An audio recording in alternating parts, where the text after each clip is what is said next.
Elderly folks like you, belonging to a different class, shouldn't attend the housewarming party. Henrietta, our daughter-in-law, declared loudly with a condescending look. Her audacity left us astounded and speechless. I had tolerated Henrietta's remarks for Warren's sake, but her disrespectful attitude finally pushed me over the edge. My husband, Reagan, shared my sentiment. We exchanged glances, nodded in agreement, and confronted Henrietta. "Understood," she said, smiling smugly before returning to Warren. "I am Bridget, 73 years old, and Warren is our son with Reagan." Warren had always been reserved but came into his own in college. After graduating high school, he found a job and eventually brought home a quiet woman he was seriously dating. Despite her nervous demeanor, her sincerity in wanting to marry Warren won us over, and we happily consented to their marriage. 3 years into their marriage, during Christmas, Warren and his wife were coming home for the first time. I was excited, having let them spend their first Christmas alone. Henrietta, initially shy, gradually relaxed and seemed to get along with Reagan. As darkness fell, I prepared dinner, and Henrietta offered to help in the kitchen. As we stood there, an unfamiliar voice disrupted the moment. "It's cold. This house is too cold," said Henrietta, her voice unexpectedly low and harsh. I turned to her in disbelief as she rubbed her hands together, wearing a discontented expression I had never seen before. Her eyes met mine, filled with undisguised displeasure. "I hate old houses like this. I really didn't want to come," she continued, her tone unhappy. Stunned and speechless at her sudden change, I struggled to comprehend her words. Just moments ago, we had been chatting cheerfully, and now she was venting her bad mood without restraint. "You look like you've seen a ghost," she sneered, her tone sharp. "It was all just an act to get married, you know. Now that we're married, I'm tired of it. Anyway, hurry up and get ready. I'm hungry." Henrietta, seemingly annoyed by my stunned silence, gestured dismissively towards the stove. I hurried to obey, shaken more deeply than I realized. I began bustling around, preparing for the visit. Henrietta, however, did nothing but dictate, not lifting a finger to help. She complained incessantly, criticizing my methods while making no effort herself. As preparations neared completion and only serving remained, Henrietta suddenly sprang into action. She charmed Reagan and Warren, blushing at their praise. It was then that I finally understood Henrietta's true nature. 10 years later, Warren and his wife were returning for a visit. Henrietta had revealed her true colors many times in my presence, always maintaining a different demeanor around Reagan and Warren. Despite my suspicions, I had remained silent, hoping it was all a misunderstanding. Yet each visit only confirmed my doubts. Upon hearing they were coming back, I felt a pang of dismay. I planned to avoid being alone with Henrietta as much as possible. When the doorbell rang, I sighed and opened the door to find Warren standing alone. Surprised by Henrietta's absence, I instinctively looked around for her. Warren, noticing my reaction, spoke with a hint of apology. "Sorry, Mom. Henrietta had some urgent work and will join us later," he explained. "It's okay to go ahead with the grave visit without her." Realizing Henrietta wouldn't be joining us until her work was finished, I felt a wave of relief. The thought of not having to witness Henrietta's behavior, even for a short while, lifted my spirits. I welcomed Warren into the house, and Reagan, noticing Henrietta's absence, asked about her. As I prepared tea, I found myself sighing deeply without realizing it. We decided to relax for the day and postpone the visit to the grave until the next day. When Warren informed Henrietta, she responded saying she couldn't finish her work in time but asked him to apologize on her behalf. Reagan brushed it off as unavoidable, but I couldn't shake the feeling that Henrietta simply didn't want to attend the grave visit. I didn't voice my thoughts and reassured everyone not to worry about it. The rest of the day passed uneventfully. The following day, after visiting the grave and returning home to relax, Henrietta called to say she had finished her work and would be coming over that evening. The timing of her call immediately after the grave visit struck Reagan and Warren as odd, and it heightened my suspicion. That evening, just as we were about to have dinner, Henrietta arrived looking slightly sweaty and out of breath, as if she had rushed. I couldn't help but frown involuntarily, but Reagan and Warren were delighted to see her, so it kept quiet. Henrietta, free from work, was asked to shower first while dinner was being prepared. She agreed somewhat apologetically. At dinner time, when she saw the sandwiches on the tray, she muttered unhappily, "Sandwiches. That's it. After a hot day at the grave, I'm tired of eating this." She continued to express her dissatisfaction, saying, "I managed to avoid going to someone else's grave in this heat, and all I get is a simple meal like this." As Henrietta tied up her hair and walked towards the living room, I felt anger rise within me, but I couldn't find the words to confront her. In the living room, she instantly started chatting happily with Reagan, leaving me silently frustrated. Another 10 years passed, and Warren decided to move from his apartment to a house. After discussing it with Henrietta, they decided to pay as much of the down payment themselves but asked us for a little help with the shortfall. Of course, we couldn't refuse Warren's requests, so we agreed and transferred the needed amount promptly. Soon after, Warren informed us that their new house was built, and they planned a housewarming party with both families. I hadn't seen Henrietta's parents since the wedding, so I was eager to meet them again despite everything that had transpired. When Warren invited me to attend their housewarming party next month, I readily agreed, much to his delight. He promptly shared the news with Henrietta, whom I presumed was on the other end of the phone. A few days later, Henrietta unexpectedly visited alone. I was surprised by her unannounced appearance and opened the door without realizing who it was. "Who is it?" I asked, looking up to see Henrietta with an unhappy expression. Taken aback, I hesitated before inviting her in. She quickly checked for keys at the entrance and pushed past me arrogantly, heading straight into the living room. She must have noticed that Reagan's keys were not there, indicating he was out for his daily walk and wouldn't be back for a while. Feeling somewhat trapped, I followed her into the living room. Henrietta stood there, waiting for me without sitting down. Before I could even close the door, she glared at me and spoke sharply. "Bridget, about the housewarming party. It's a nuisance, so could you please not come?" she demanded abruptly. "What are you suddenly talking about?" I responded, taken aback by Reagan's absence. Henrietta, crossing her arms, began speaking in a high-handed manner. "You're planning to talk to my parents about me, aren't you?" she accused, glaring at me with evident disgust. It was clear she didn't want her parents to know about her behavior. She must have deliberately chosen a time when Warren was at work and she had a day off, knowing Reagan's routine of taking walks. Henrietta was indeed cunning. I had no such intention, but now that you mention it, it might not be a bad idea, I replied calmly. Henrietta frowned in annoyance. "It's no joke. I married Warren because he's good-looking and earns decently. I don't want to deal with annoying relatives," she explained bluntly, revealing her true reasons for marrying Warren. Her expression froze when she saw my astonished face. As I pondered Henrietta's strange behavior, the living room door opened behind me. I turned around to see Reagan, looking surprised as he observed Henrietta. Realizing her conversation with me had been overheard, Henrietta clicked her tongue but decided to brazen it out.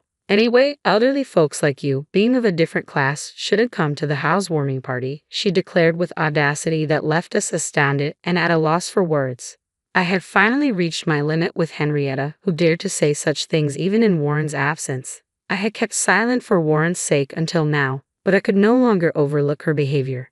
My husband Reagan seemed to share my sentiment. We exchanged glances, nodded in agreement, and calmly told Henrietta that we understood.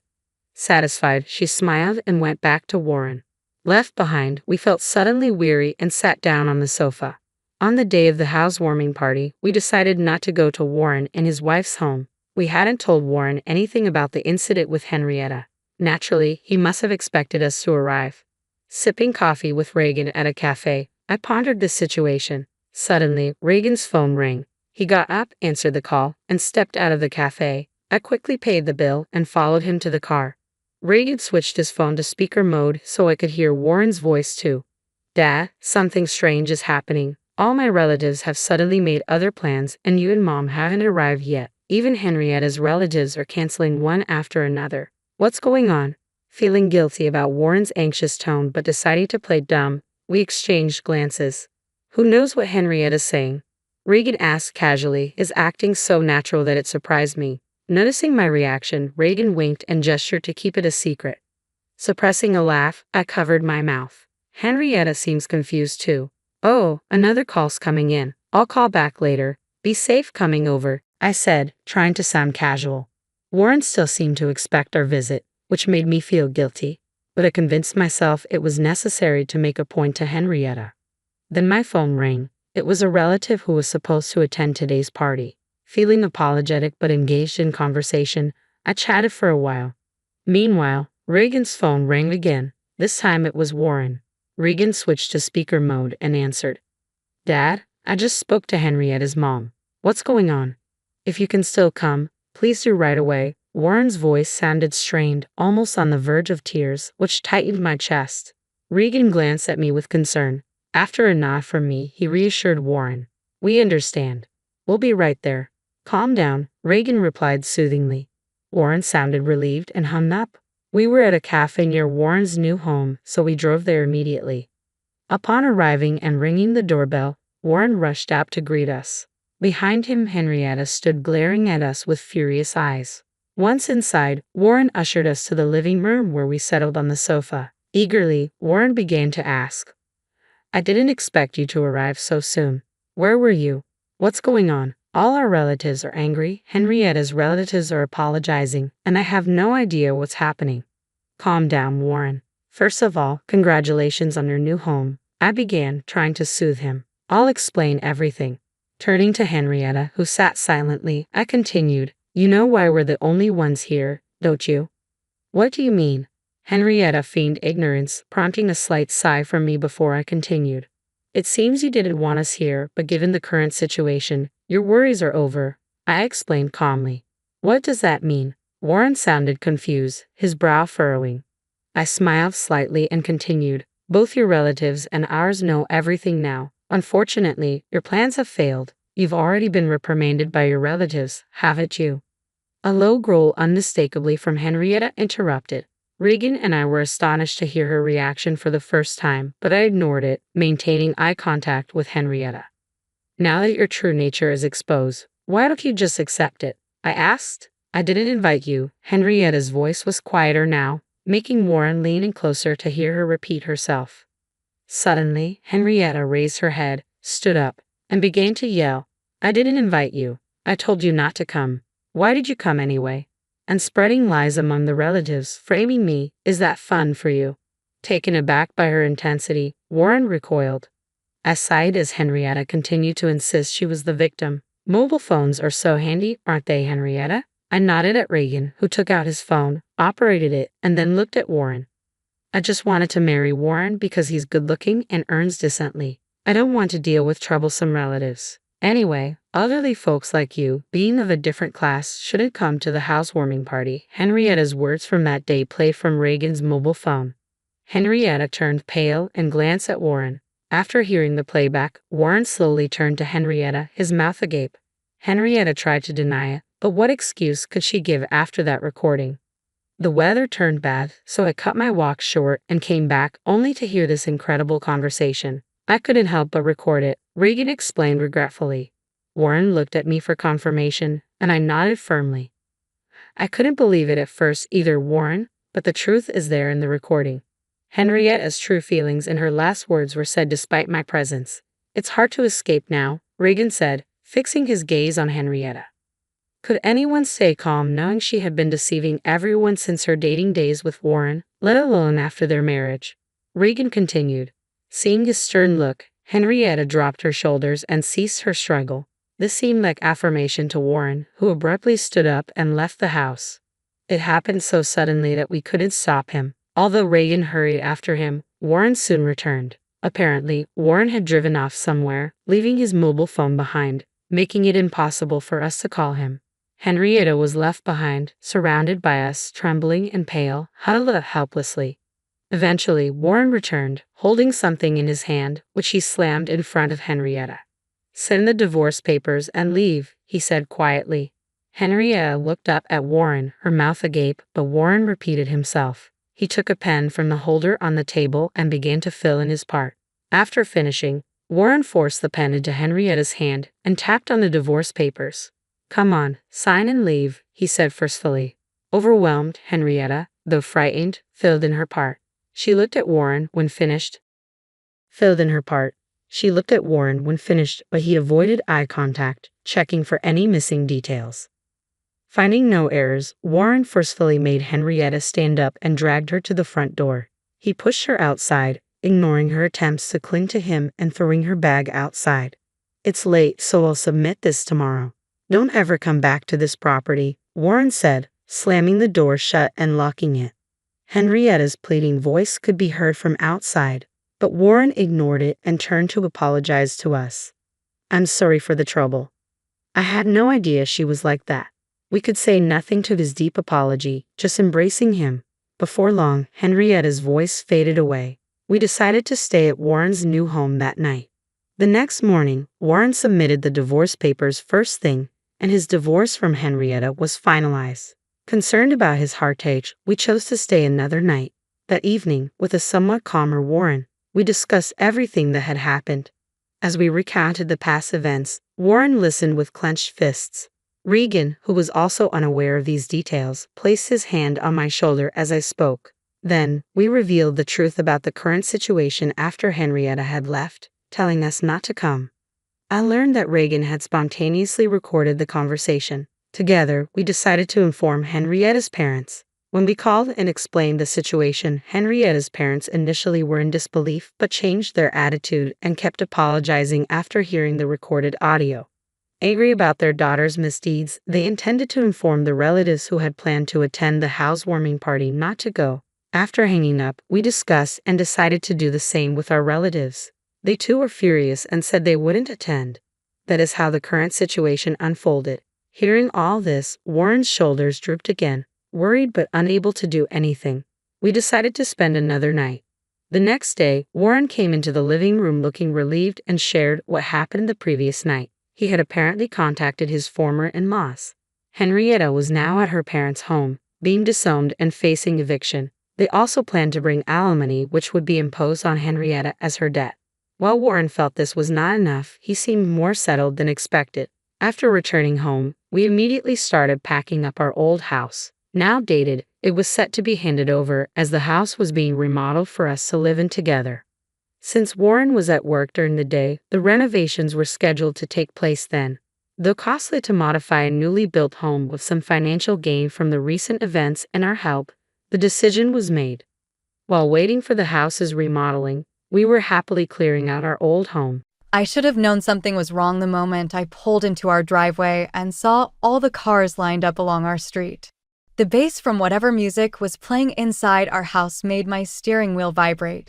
After a 12-hour shift at the hospital, the last thing I needed was one of Jackson's surprise parties. My name is Alara, and until that night, I thought I was living someone else's perfect life. Funny how quickly things can unravel. I sat in my car for a moment, still wearing my scrubs, trying to gather enough energy to deal with whatever waited inside. The living room windows pulsed with multicolored lights, and I could see silhouettes of people dancing. Through the kitchen window, I spotted Jackson holding court at our island counter. Throwing his head back in that theatrical laugh he saves for his business associates. When I finally dragged myself to the front door, the handle was locked. I had to ring my own doorbell like some unexpected guest.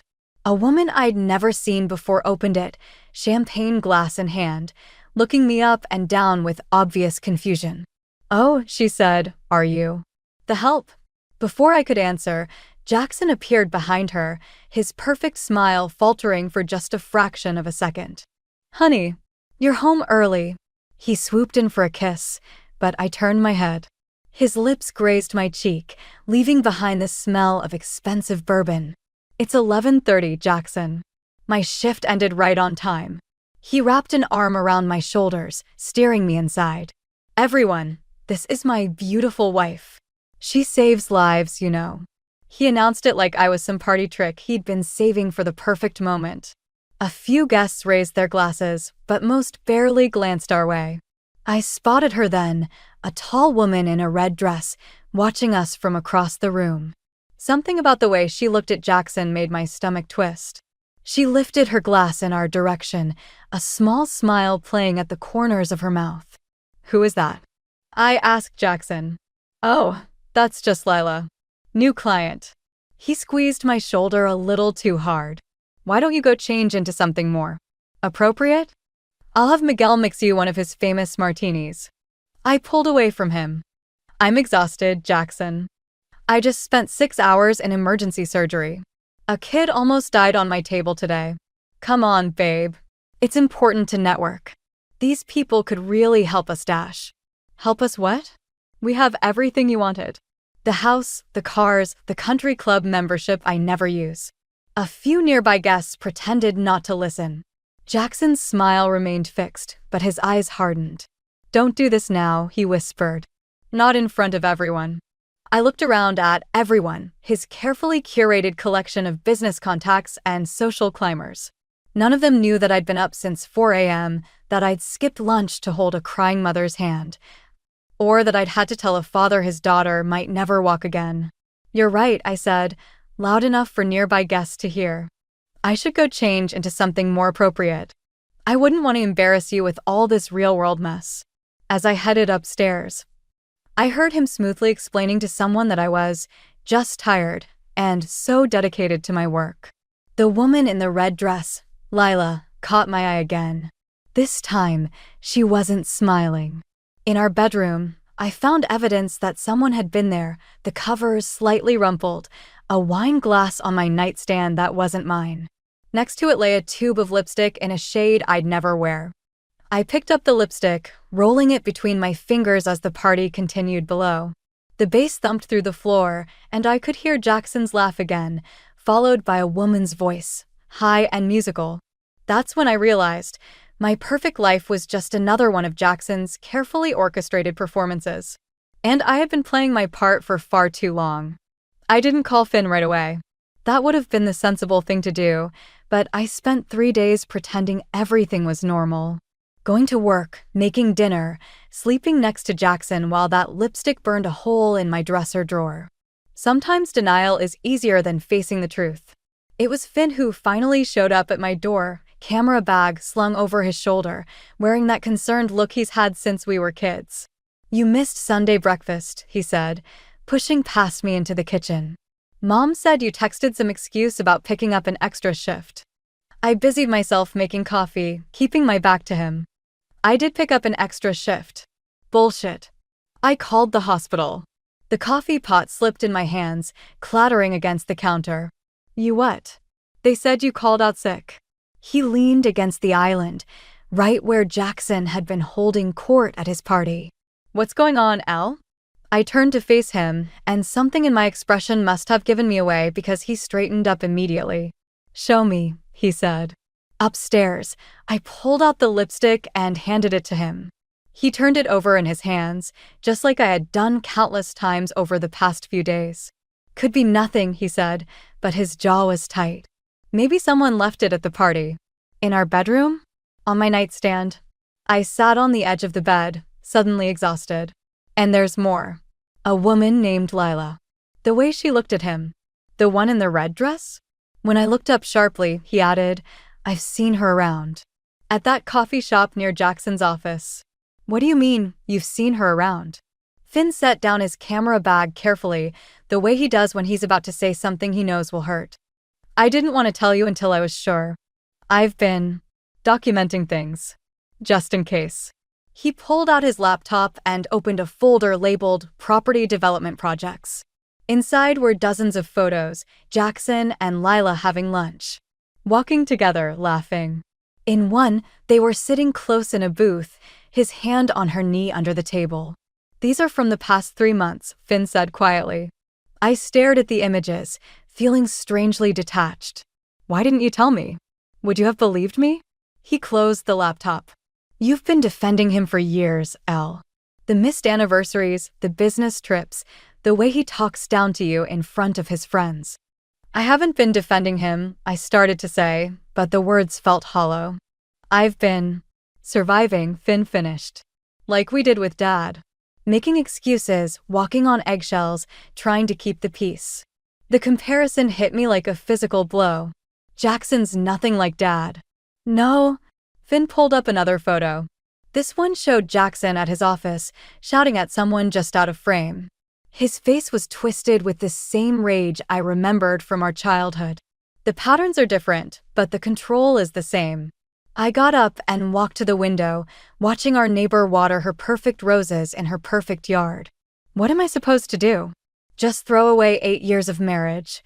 "No," Finn said, coming to stand beside me.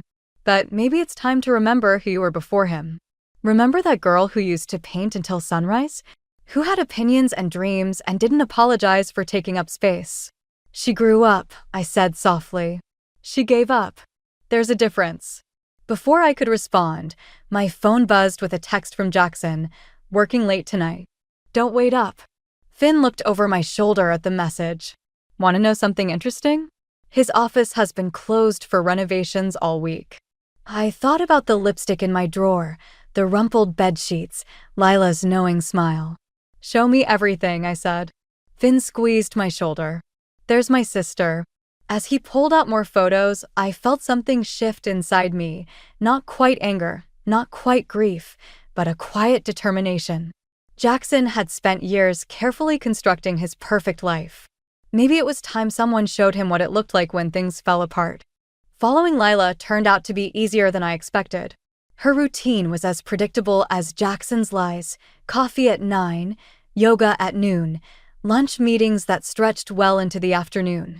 What I hadn't expected was for her to notice me watching and walk straight to my table at the cafe. You're not very good at this, she said, sliding into the seat across from me. The whole surveillance thing. I spotted you 3 days ago. I gripped my coffee cup tighter. And yet you waited until now to say something. I was curious how long it would take you to confront me. She stirred her latte, studying me with those calculating eyes. You're different than he described. How did he describe me? Fragile. Dependent. A small smile played at her lips. Clearly, he doesn't know you as well as he thinks. The casual way she talked about my husband made my stomach turn. What do you want, Lila? To show you something. She pulled out her phone, scrolling through messages. Jackson isn't just cheating on you. He's been embezzling from his company, using me to cover his tracks. I have proof. My hand shook as I took the phone. Emails, bank statements, photos of documents, all showing millions flowing through shell companies. Why are you showing me this? Because he promised me a partnership. Instead, he's setting me up to take the fall. Her perfectly manicured nails tapped against the table. I thought I was special. Turns out I'm just another chess piece he's willing to sacrifice. Why should I believe you? Check his office. Third drawer of his desk, there's a false bottom. The original documents are there. She stood up, adjusting her designer bag. Oh, and Ilara? He's meeting me at the lake house tonight. The one he told you he sold last year. I sat there long after she left, remembering how proud Jackson had been when he bought that house. Our weekend getaway, he'd called it. Now I wondered how many other women he'd taken there. The office was empty when I arrived. His secretary knew me, barely glancing up as I walked past with a spare key I'd never used. Inside his office, everything was immaculate, not a paper out of place. The false bottom in his desk drawer opened with a soft click. What I found wasn't just proof of his financial fraud. There were photos of other women, dating back years. Hotel receipts. A second phone. And at the bottom, a manila envelope with my name on it. Inside were surveillance photos of me, at work, with friends, shopping. Notes about my schedule, my habits. A half-finished divorce agreement that would have left me with nothing, dated 3 months before our wedding. My phone buzzed. Jackson, working late again. Don't wait up. I took pictures of everything, my hands steady despite the rage building inside me. Then I drove to the lake house. Their cars were already there when I arrived. Through the window, I could see them in the kitchen, Jackson pouring wine, Lila laughing at something he said. The same scene I'd witnessed countless times at our own home, now playing out like some twisted mirror image. I didn't interrupt. Instead, I sat in my car and called Finn. I need those photos you took, I said when he answered. All of them. And I need you to meet someone. What are you planning? I watched Jackson pull Lila close, kissing her the way he used to kiss me. Remember what Dad always said? The best revenge is making them destroy themselves. Yeah, but Dad was a bastard. Maybe I said, starting my car. But he wasn't wrong about everything. As I drove away, I caught a glimpse of Lila watching me from the window, raising her wine glass in a mock toast. She thought she was playing me, but she'd just handed me everything I needed. Jackson had spent years building his house of cards. Now it was time to watch it fall. The last person I expected to find on my doorstep at midnight was Margot Fields. My mother-in-law stood there in her designer coat, clutching her handbag like a shield. "We need to talk," she said, pushing past me into the house. "And you need to stop whatever you're planning." I closed the door, watching her scan the living room with those sharp eyes that had always made me feel inadequate. "I don't know what you mean. Please." She pulled out her phone, showing me surveillance footage of my visit to Jackson's office. "Did you think the company wouldn't notice?" My heart raced, but I kept my voice steady. "Does Jackson know?" "Not yet." She sat down, her perfect posture a stark contrast to my exhausted slump against the wall. "But he will, unless we can fix this."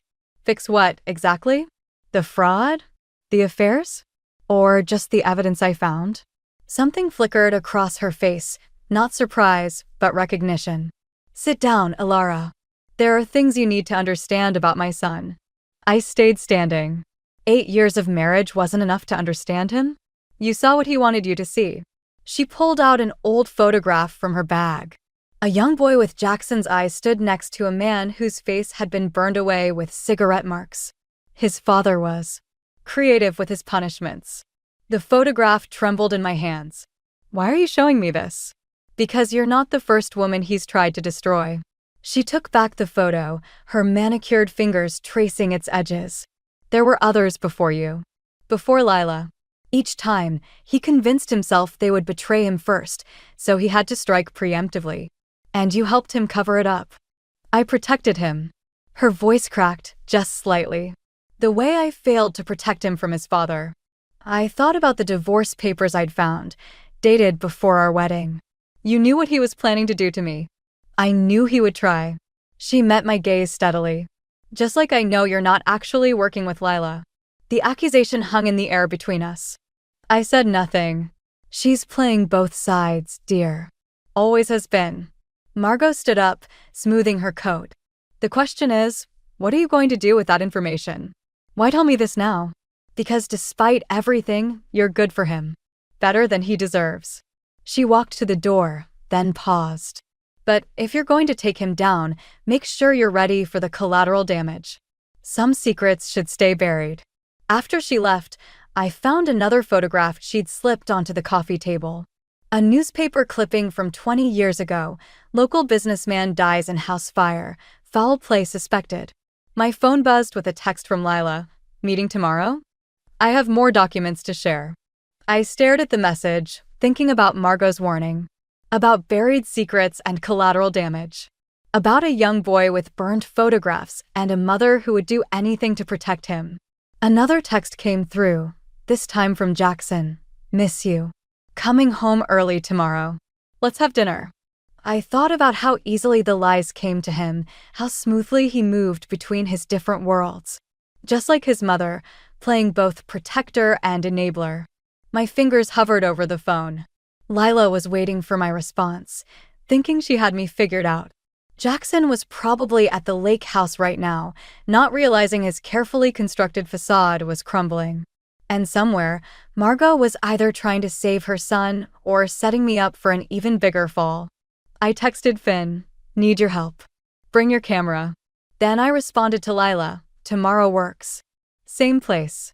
Finally, I wrote back to Jackson, "Can't wait. I'll cook your favorite."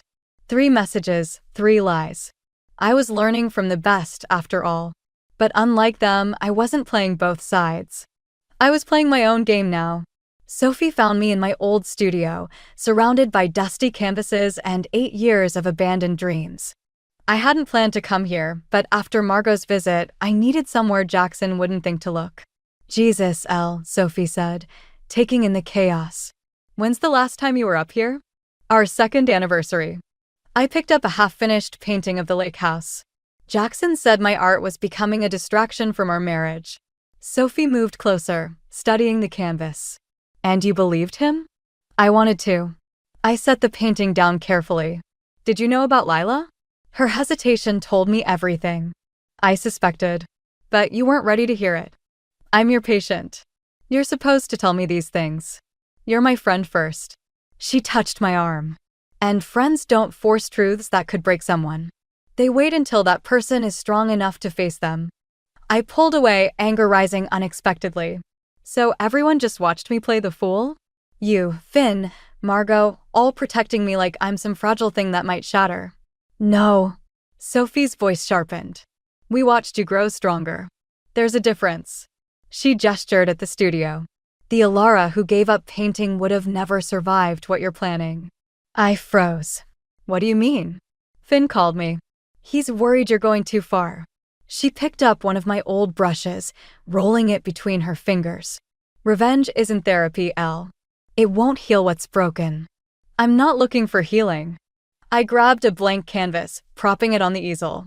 I'm looking for justice. Are you? Or are you trying to prove something? She watched as I squeezed paint onto a palette. To Jackson? To yourself? My hand shook as I lifted the brush. You didn't see what I found in his office. The photos, the plans, he's been orchestrating my destruction since before we got married. And now you're orchestrating his. The first stroke across the canvas was violent, red paint spattering like blood. He deserves it. Probably. Sophie moved to stand beside me. But you deserve peace more than you deserve revenge. My phone buzzed, Lila, confirming our meeting. Another message from Jackson about dinner. And a new one from Margot. Whatever you decide, remember, patterns repeat. I looked at the canvas, really looked at it. In my anger, I'd painted something dark and twisted, reminiscent of the burned photograph of Jackson's father. The same rage, different generation. I can't just let him win, I whispered. Then don't. Sophie handed me a clean brush. But win on your terms, not his. Not his mother's. Not Lila's. I stared at the brush, remembering how it used to feel when creating brought joy instead of pain. When art was about expression, not revenge. I have documents, I said finally. Proof of everything he's done. Enough to destroy him legally without destroying myself in the process. Sophie smiled. Now that sounds like the Alara I know. My phone buzzed again, Finn, sending photos from his surveillance of Lila. She wasn't just meeting with Jackson, she was meeting with his competitors too. Playing every angle, just like Margot said. I picked up a new color, bright, defiant yellow, and started painting over the darkness. I need your help with something. Name it. I'm going to have dinner with my husband tonight. The yellow mixed with the red, creating something unexpected and beautiful. And then I'm going to take back everything he stole from me, starting with the studio. Sophie watched as the painting transformed, understanding dawning in her eyes. What do you need me to do? I stepped back, seeing the whole canvas clearly for the first time in years. Be ready. When I'm done, there won't be any going back. The painting wasn't finished, but it was starting to take shape, a phoenix rising from ashes, its wings spread wide and fierce. Not for revenge, but for rebirth. The dining room felt like a stage set, perfect tablecloth, perfect candles, perfect facade. I'd spent hours preparing Jackson's favorite meal, playing the role of devoted wife one last time. When he walked in, his smile faltered at the sight of his mother sitting at our table. Mom? He loosened his tie, eyes darting between us. What's this about? Sit down, darling. Margot's voice was honey-sweet. Alara made your favorite. I watched him calculate the risks, weighing his options. Finally, he sat, reaching for the wine. Should I be worried? About dinner? I smiled, serving his plate. Or about the board meeting tomorrow? The wine sloshed over the rim of his glass. What? The one where you'll have to explain the missing funds. I sat down, unfolding my napkin. Or maybe about Lila's presentation to your competitors? You've been talking to Lila? His knuckles whitened around the glass. Everyone's been talking to Lila. Margot cut into her meat with surgical precision. That's what happens when you underestimate people, darling. They surprise you. Jackson's facade cracked. You knew? All this time. I knew everything. Margot set down her knife. Just like I knew about the others. Just like I knew about your father's accident. The room went still. I looked between them, seeing the weight of unspoken secrets. You don't know anything, Jackson whispered. I know you started the fire. Margot's words fell like stones. I helped you cover it up. My carefully planned confrontation was unraveling. This wasn't about affairs or fraud anymore. This was something darker, something generational. He deserved it, Jackson said, his voice changing, becoming younger somehow. You saw what he did to us. And now you're doing it to others. I pushed away from the table. The control, the manipulation, the careful destruction of anyone who gets too close. He turned to me, and for a moment I saw the scared boy in Margot's photograph. I never hurt you. You just planned to. I pulled out the divorce papers from his office. These were dated before our wedding, Jackson. You were plotting my downfall before you even said I do. To protect myself. He stood suddenly, sending his wine glass crashing. Everyone leaves. Everyone betrays. I just beat them to it. Like you beat your father to it? The words slipped out before I could stop them. His hand shot out, not toward me, but toward the evidence I'd gathered, the photos, the documents, everything that could destroy him. But Margot was faster, snatching them away. Enough, she said. It ends now. You're choosing her? Jackson's voice broke. Over your own son? I'm choosing to stop the pattern. Margot stood, straight-backed and regal even as tears slid down her cheeks. I protected you once, and it destroyed you. I won't make that mistake again. Jackson laughed, a hollow sound that raised the hair on my arms. You think you have proof? That anyone will believe you. He pulled out his phone. One call, and everything you care about disappears. Your job, your brother's photography business, your precious little art studio. Make the call, I said quietly. Show us who you really are. His finger hovered over the phone. In the silence, I could hear the echo of his father's rage, see the legacy of pain passed down like a poisoned inheritance. I loved you, I whispered. The real you, not this creature your father created. Love is weakness. He pressed the button. I learned that early. My phone buzzed. A message from Finn. It's done. Everything's backed up. You're safe. But I didn't feel safe. I felt hollow, watching the man I married transform into someone I never really knew. Someone who could burn down his own life just to prove he was in control of the flames.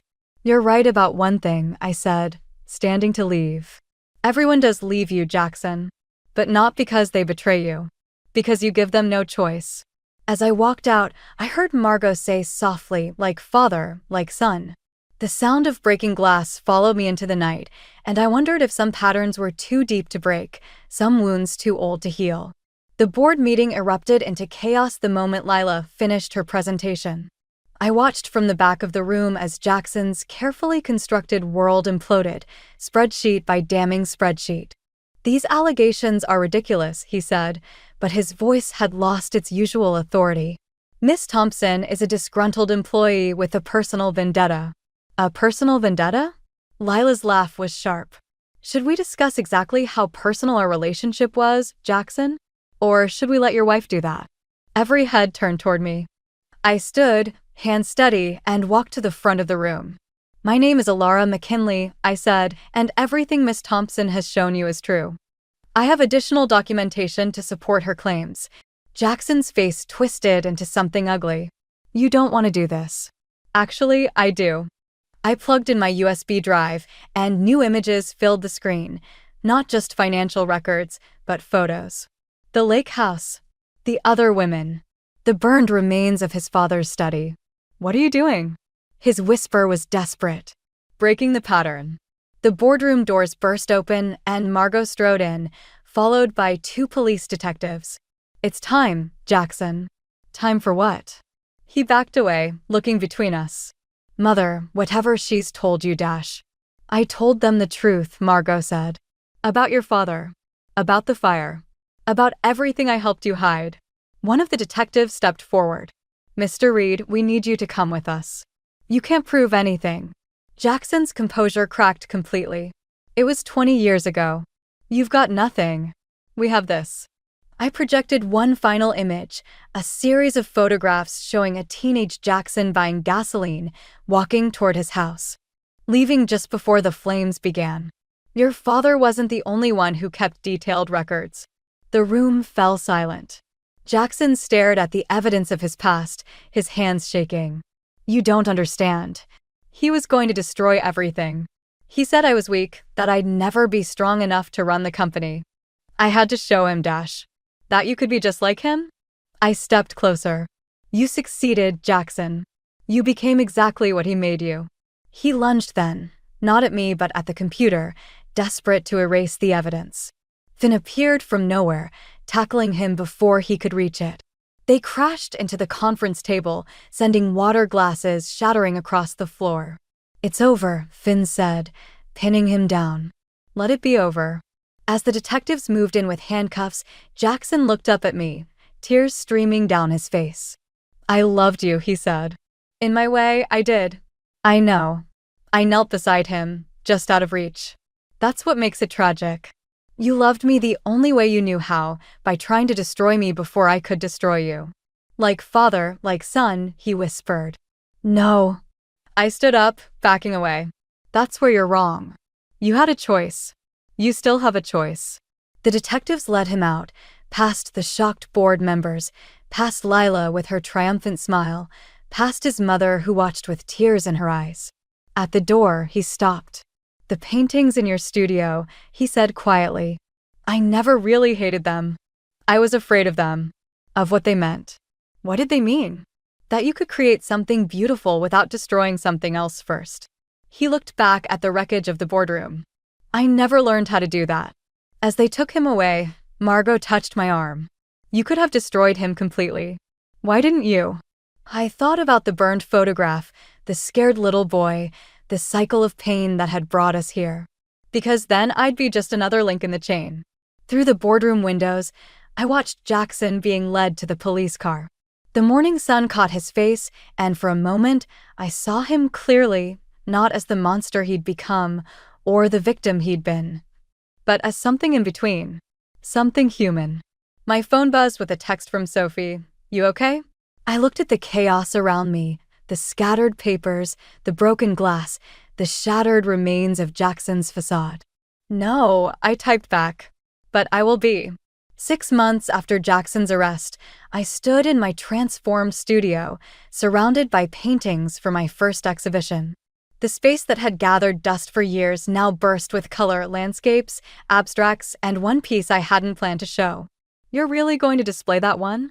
Finn asked, helping me arrange the lighting. He nodded toward the portrait of Jackson as a child, standing in front of his father's burning house. "It's part of the story," I said. "Just not the whole story anymore." The gallery buzzed with opening night energy. Sophie had helped spread the word through her therapy groups, and several of her clients who'd escaped similar situations came to support the show. Their presence felt right, survivors understanding survivors. Lila showed up briefly, wearing Victory like an expensive perfume. "The company's mine now," she said, sipping champagne. Funny how things work out. I watched her work the room, wondering if she'd learned anything from Jackson's fall, or if she was just better at playing the game. Some patterns repeat in different ways. Near midnight, when most guests had left, Margot appeared. She moved through the gallery slowly, studying each piece until she reached the portrait of her son. "You captured him," she said softly. "Both versions, the boy he was, the man he became." I had a good teacher. I handed her an envelope. "He wrote this last week. Asked me to give it to you." Her hands trembled as she opened the letter. I stepped away, giving her privacy with whatever confessions or accusations Jackson had finally put to paper. Finn found me by the window, where my final piece hung, a phoenix rising from ashes, but with a twist. The flames weren't destroying it, they were transforming it, turning pain into power. "You okay?" he asked. "Getting there." I watched Margot wipe tears from her eyes, tucking the letter into her purse. Some things break clean, others leave jagged edges. Speaking of jagged edges, he nodded toward the door, where Sophie was leading in one last visitor. Jackson's prison uniform looked stark against the gallery's white walls. Part of his plea deal had included therapy, and Sophie had convinced the authorities to allow this supervised visit. He stopped in front of his portrait, studying it with the same intensity his mother had. "You made me look innocent," he said. "You were, once. And now."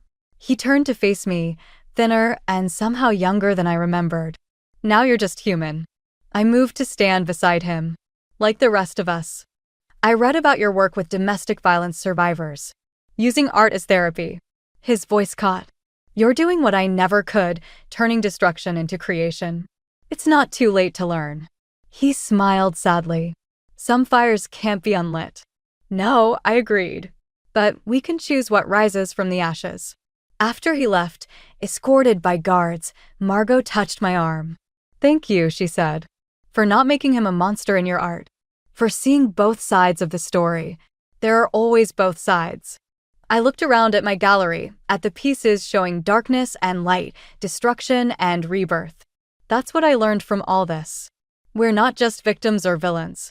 We're all just people, trying to break free from whatever cages we've built. The night ended quietly.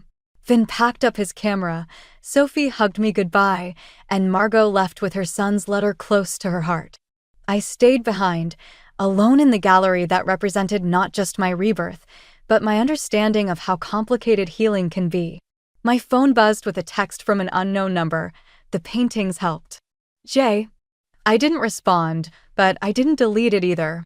Some stories don't end with perfect closure or complete redemption. Sometimes they end with small steps toward change, with the recognition that even the deepest wounds can teach us something about healing. I turned off the gallery lights, leaving just the security spots illuminating the phoenix. In the shadowed glass, I caught my reflection overlaying the rising bird, and for the first time in years, I recognized myself completely. I never expected to find my father's last words in the false bottom of his old cigar box. Not on what was supposed to be a simple afternoon of sorting through his belongings with my fiancé Callum, but there it was, a cream-colored envelope with my name written in Dad's distinctive scrawl. My name is Rowan, and until that moment, I thought I had processed my grief over losing my father 6 months ago. I was wrong. What's that, darling? Callum asked, peering over my shoulder as I held the envelope. His cologne, usually comforting, felt suddenly overwhelming in the stuffy attic of my childhood home. I'm not sure. My fingers trembled as I traced Dad's handwriting. It was hidden in his favorite cigar box. Callum reached for the envelope, but I instinctively pulled it closer. Something about finding this letter, this secret, made me want to keep it to myself. Just for a moment. Come on, love. Share with the class, he said with that charming smile that usually melted my defenses. But not this time. I think I need some air, I managed, already heading for the attic stairs. Could you finish boxing up the rest? I didn't wait for his response.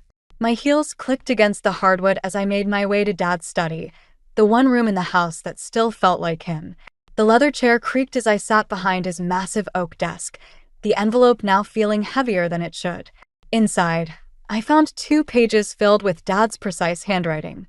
My dearest Rowan, if you're reading this, then either I'm gone, or you've become as nosy as your mother. I'm betting on the former, though I hope I'm wrong. There are things I need to tell you, things I should have said while I was alive. But timing and courage failed me, and now I can only hope this letter finds you before it's too late. You're probably wondering why I hid this letter. The truth is, I've discovered something that changes everything, about our family's legacy, about the people close to you, and about the fortune everyone thinks I've left behind. Trust your instincts, sweetheart. They've always been sharper than mine. When something feels wrong, it usually is. Watch carefully those who seem most interested in what I've left behind. Not everything or everyone is what they appear to be. In my office safe combination your birthday, you'll find documents that will explain everything. But be discreet. Share this information with no one except your mother. She knows more than she lets on. Most importantly, remember that real wealth isn't always measured in dollars and cents. Sometimes it's measured in the wisdom to know who to trust. I love you, my girl. Stay strong. Dad. I read the letter 3 times, my heart pounding harder with each pass. What was Dad trying to tell me? And why the secrecy? A floorboard creaked behind me, and I quickly folded the letter, shoving it into my pocket. Callum appeared in the doorway, his smile slightly strained. Found you, he said, leaning against the doorframe. Everything okay? You rushed out rather quickly. Just needed a moment, I replied, forcing a smile. Dad stuff, you know? More emotional than I expected. He nodded sympathetically, but something in his eyes made me uneasy.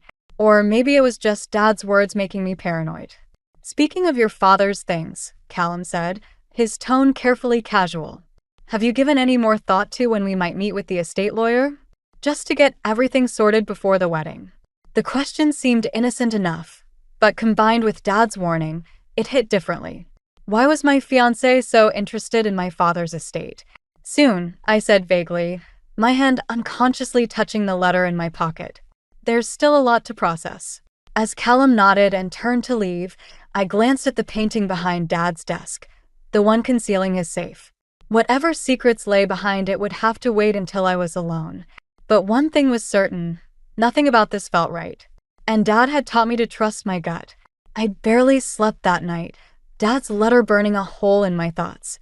The next morning, as I opened my boutique, my phone buzzed with a message from Callum. Mother insists on treating you to lunch. The plaza at 1? She won't take no for an answer. Great. Just what I needed. An afternoon with Gwendolyn Hayes and her surgical smile. The morning crawled by as I helped customers, my mind elsewhere. At 12:55, I walked into the plaza's restaurant, spotting them immediately. Gwendolyn rose to greet me, her designer outfit perfectly coordinated, not a silver hair out of place. Darling, she air-kissed both my cheeks. You look exhausted. Wedding planning keeping you up? Just busy with the boutique, I said, sliding into my seat. Callum squeezed my hand under the table, but something felt off about his touch. Speaking of the boutique, Gwendolyn said, sipping her martini, Callum tells me you're still operating out of that quaint little space downtown. Have you considered expanding? Now that you'll have access to more resources. I felt my shoulders tense. The current location works perfectly for my needs. But surely with your father's estate settled, Callum began. Which hasn't happened yet. I cut in sharper than intended. The waiter's arrival provided a welcome interruption. Throughout lunch, Gwendolyn steered the conversation repeatedly toward my father's business dealings, each question wrapped in a layer of saccharine concern. Arthur was such a brilliant businessman. He must have taught you so much about investing, dear. Dad believed in learning by doing, I replied carefully. He let me make my own mistakes. How noble, Gwendolyn said, her smile not quite reaching her eyes. Though I hope he left you better prepared for managing his estate. Such responsibility can be overwhelming for someone used to running a small shop. My phone buzzed, a message from my mother. Need to see you. Important. Come by the house after work. Excuse me, I said, standing abruptly. Emergency at the boutique. I need to go. But we haven't discussed the wedding venue options, Gwendolyn protested. Another time. I grabbed my purse, avoiding Callum's questioning look. As I reached the restaurant's entrance, I realized I'd forgotten my scarf. Turning back, I froze at the sound of their voices from around the corner. She's becoming difficult, Gwendolyn hissed. If she starts digging too deeply before the wedding. I've got it under control, Mother, Callum interrupted. Once we're married, accessing the estate will be simple. Rowan trusts me. Does she? That display just now suggests otherwise. We can't afford another failure, Callum. The bank won't extend. I said I've got it handled, Callum snapped. Just stick to the plan. My hands shook as I pushed through the revolving door into the street. The cool air did nothing to calm the nausea rising in my throat. Dad's warning echoed in my head. Watch carefully those who seem most interested in what I've left behind. At 6, I pulled up to my childhood home, finding Mom in the garden. She looked up from her roses, her expression grave. I found something in Dad's study, she said without preamble. Something you need to see. She led me inside, pulling out a folder filled with bank statements and legal documents. Your father knew something was coming. He started moving assets around 3 months before he died. What are you saying? I'm saying the estate everyone's so interested in, it's not what they think. She hesitated. And Callum's family? They're not who they pretend to be. Mom, what do you know about them? She opened her mouth to answer, but her phone rang, Gwendolyn's name flashing on the screen. Mom declined the call with a grimace. She's been calling all day, wanting to catch up, Mom said. Listen to me carefully, Rowan. Don't sign anything. Don't agree to anything. And whatever you do, don't tell them about. The doorbell rang, cutting her off. Through the front window, I caught a glimpse of Callum's familiar silhouette. Back door, Mom whispered, shoving the folder into my hands. Go. We'll talk tomorrow. As I slipped out through the garden, I heard Callum's voice. "Evening, Lila. Is Rowan here? We need to discuss the wedding plans." I clutched the folder to my chest, my engagement ring suddenly feeling like a dead weight on my finger. What exactly had I gotten myself into? I spent the night poring over the documents Mom had given me, each page revealing another crack in the perfect facade of my life. By morning, my dining room table looked like a crime scene investigation, with papers spread everywhere and my father's letter propped against an empty wine glass. The doorbell rang at 7 a.m. Through the peephole, I saw Mom, looking like she hadn't slept either. "You need to see this," she said, brushing past me with a laptop. "I've been up all night digging through your father's old emails. The Hayes family, they've done this before." She pulled up article after article. Different names, different cities, but the same pattern. Wealthy families, sudden marriages, mysterious bankruptcies. "They're not even using their real names," Mom said, her voice tight. "Gwendolyn Hayes was Gwendolyn Porter 5 years ago. And Callum? My phone buzzed. Callum's face lit up the screen. "Don't answer," Mom whispered. I let it go to voicemail, but my hands were shaking. "I need to check the safe," I said. "Dad's safe in his study." He mentioned it in the letter. 20 minutes later, we stood in Dad's study. I entered my birthday into the safe's keypad, hearing the satisfying click. Inside, we found more documents, a USB drive, and a small red notebook. "Your father's private ledger," Mom said, reaching for it. The front door opened downstairs. Callum's voice echoed through the house. "Rowan? Your car's outside. Are you here?" Mom shoved the notebook into my hands. "Backstairs. Go. I'll handle him." I slipped out just as Callum's footsteps reached the study. "Lila, I didn't expect to find you here. My house, remember? The better question is why you're here, letting yourself in without knocking." Their voices faded as I made my way through the garden. In my car, I opened the notebook with trembling fingers. Numbers, dates, and names filled the pages. But one entry made my blood run cold. "Hayes connection confirmed. Same group from the Morrison case.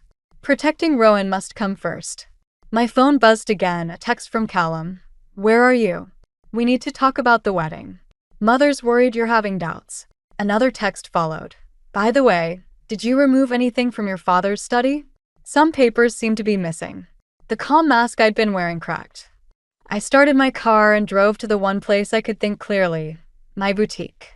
But as I unlocked the door, I found Gwendolyn waiting inside. "Security let me in," she said smoothly.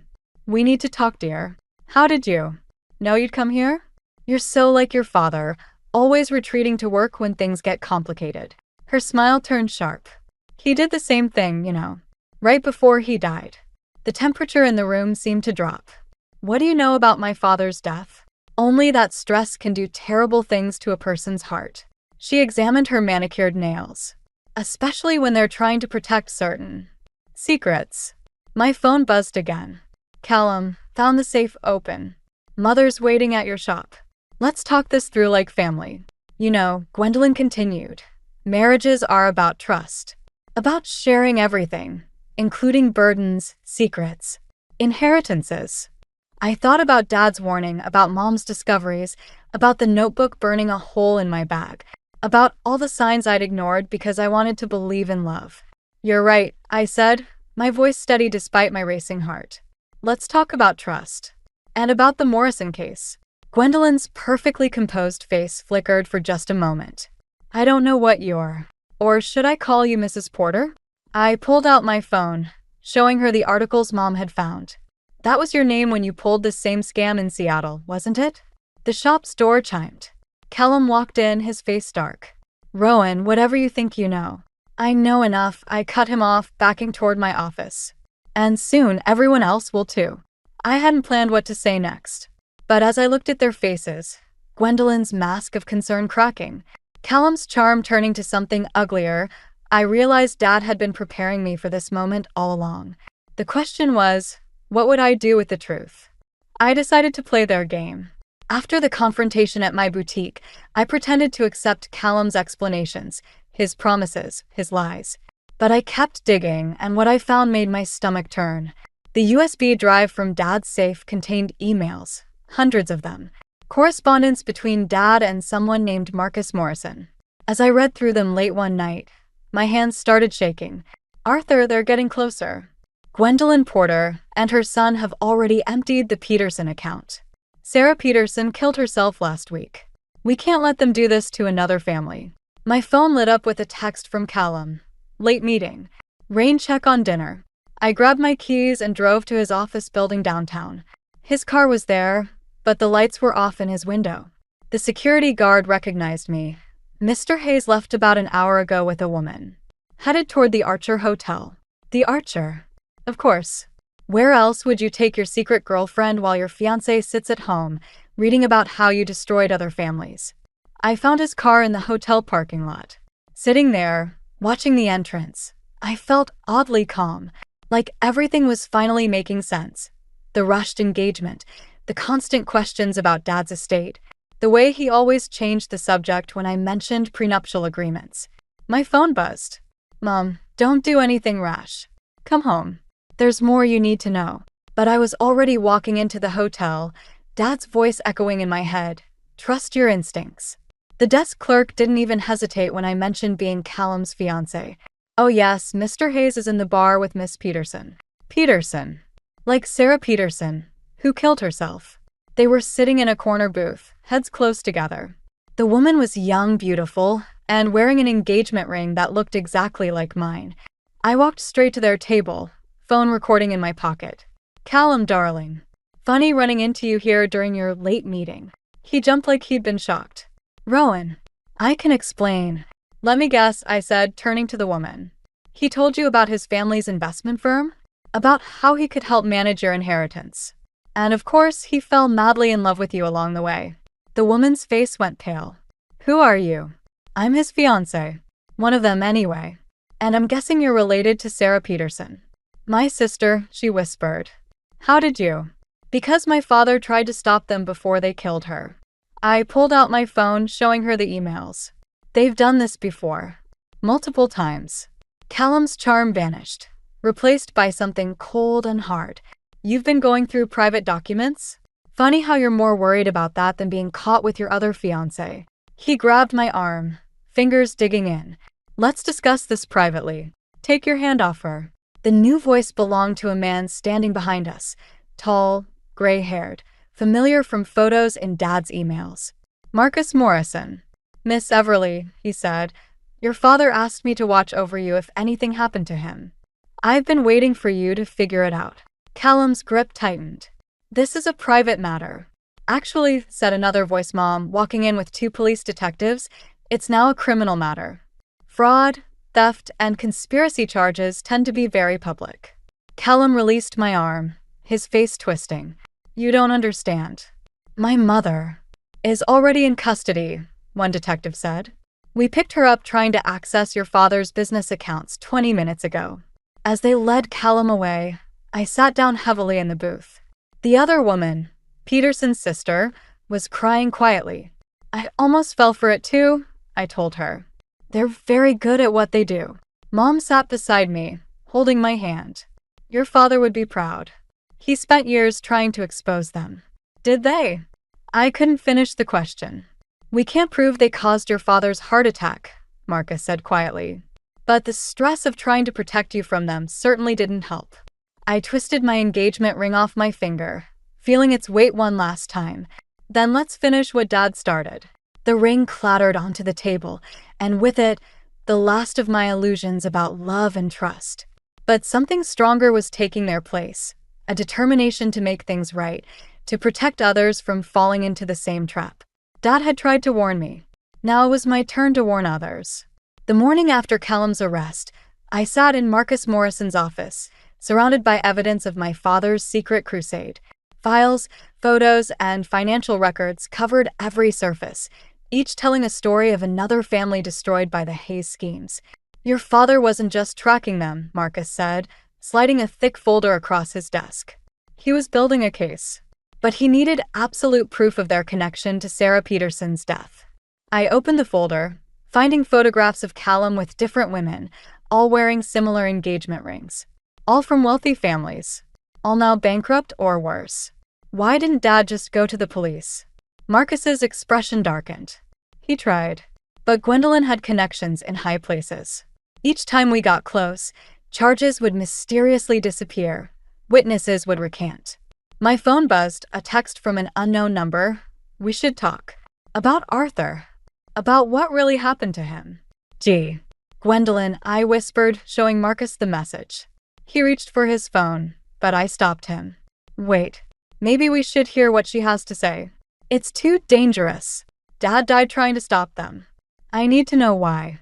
The county jail's visiting room was cold and sterile. Gwendolyn sat across from me, her designer outfit replaced by an orange jumpsuit, but her composure remained intact. I knew you'd come, she said, studying me. You have your father's curiosity. His determination. It's what got him killed, you know. My hands clenched under the table. What do you mean? Arthur was getting too close. He'd discovered our offshore accounts, our connections to certain influential people. People who couldn't afford exposure. She leaned forward. But he made a mistake.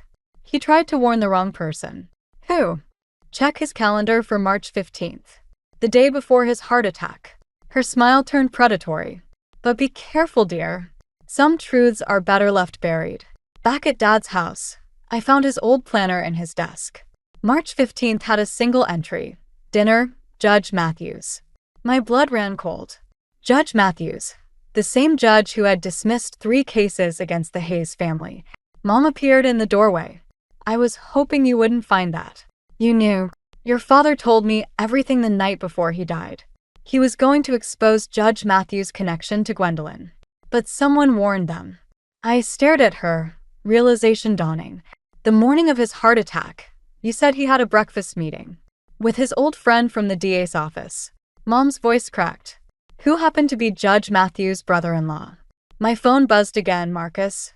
Found something in the offshore accounts. Come quickly. At his office, Marcus pulled up financial records on his computer. Look at these transfers. The morning of Arthur's death, someone moved millions between accounts. But the signature algorithm matches. Matches what? Your boutique's corporate account. Someone used your business to launder their money. And the authorization. He pointed to a familiar name on the screen. My heart stopped. The authorization came from my accountant, the one Callum had recommended when we got engaged. They were setting me up, I whispered. If Dad had exposed them, you would have gone down too. Marcus ran a hand through his gray hair. Arthur figured it out too late. He had to choose between exposing them and protecting you. My phone buzzed one last time. Another unknown number, like father, like daughter. Back off or history repeats itself. Some hearts just can't take the strain. I thought about Dad, about his final choice, about the legacy he left me, about justice and revenge, and the fine line between them. We need to end this, I said, my voice steady despite my racing heart. Not just for Dad, but for everyone they've hurt. Marcus nodded grimly. But they're watching you now. One wrong move. Then we'll give them exactly what they're watching for. I pulled out Dad's notebook, flipping to the last page. Dad left a plan. A way to trap them all. Judges, lawyers, everyone. But it's risky. How risky? I met his eyes. I'll have to die first. The plan was insane. Dangerous. Probably illegal. But as I thought about Sarah Peterson, about my father, about all the lives destroyed by greed and corruption, I knew there was no other choice. Sometimes to serve justice, you have to be willing to lose everything. The plan was simple. Fake my own death. Make it look like another victim of the Hayes family schemes. But nothing prepares you for reading your own obituary. Tragic accident claims local businesswoman. The headline read. The article detailed how I'd apparently driven my car off Clayton Bridge after discovering irregularities in my boutique's finances. The same bridge where Sarah Peterson had died. I watched the funeral from Marcus's car, parked far enough away to stay hidden. Mom knew the truth, of course, she had to. But watching her pretend to grieve, seeing the real tears of my employees and friends, it felt like dying for real. Callum showed up in a perfectly tailored black suit, playing the devastated fiancé. Even from a distance, I could see him working the crowd, probably already sizing up his next target. They're taking the bait, Marcus said, checking his phone. Judge Matthews just called an emergency meeting with Gwendolyn's lawyer. But something felt wrong. Callum was too composed, too calculated in his movements. Like he was performing for someone. That night, I snuck into my boutique's office, using the back entrance key I'd never turned in. I needed to check the safe to make sure the evidence we'd planted was still there. The office door was already unlocked. I was wondering when you'd show up. Callum sat in my chair, his feet propped on my desk. Behind him stood Judge Matthews and two men I didn't recognize. "You really are your father's daughter," Callum said, smiling that charming smile I'd once loved. He tried the same trick. Faking evidence, planning his big reveal. Right up until his heart gave out. Gave out. I kept my voice steady. "You mean until you made it give out?" "Potassium chloride," one of the unknown men said. "Untraceable in most toxicology reports. Especially when the victim has a history of heart problems." My blood ran cold. They hadn't just let Dad die, they'd murdered him. "The question is," Judge Matthews said, "what should we do with you?" "You can't touch me," I said. "Everything's already been sent to the FBI." "No," Callum replied, "it hasn't. Because Marcus Morrison won't be delivering anything to anyone." My phone buzzed. A photo appeared, Marcus's car, wrapped around a tree. Another accident. "You see," Callum continued, standing, "we own this city.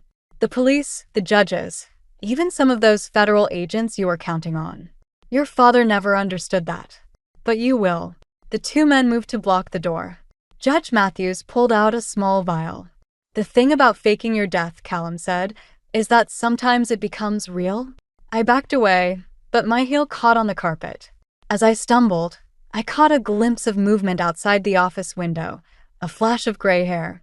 "Before you kill me," I said, playing for time, "don't you want to know where the real evidence is?"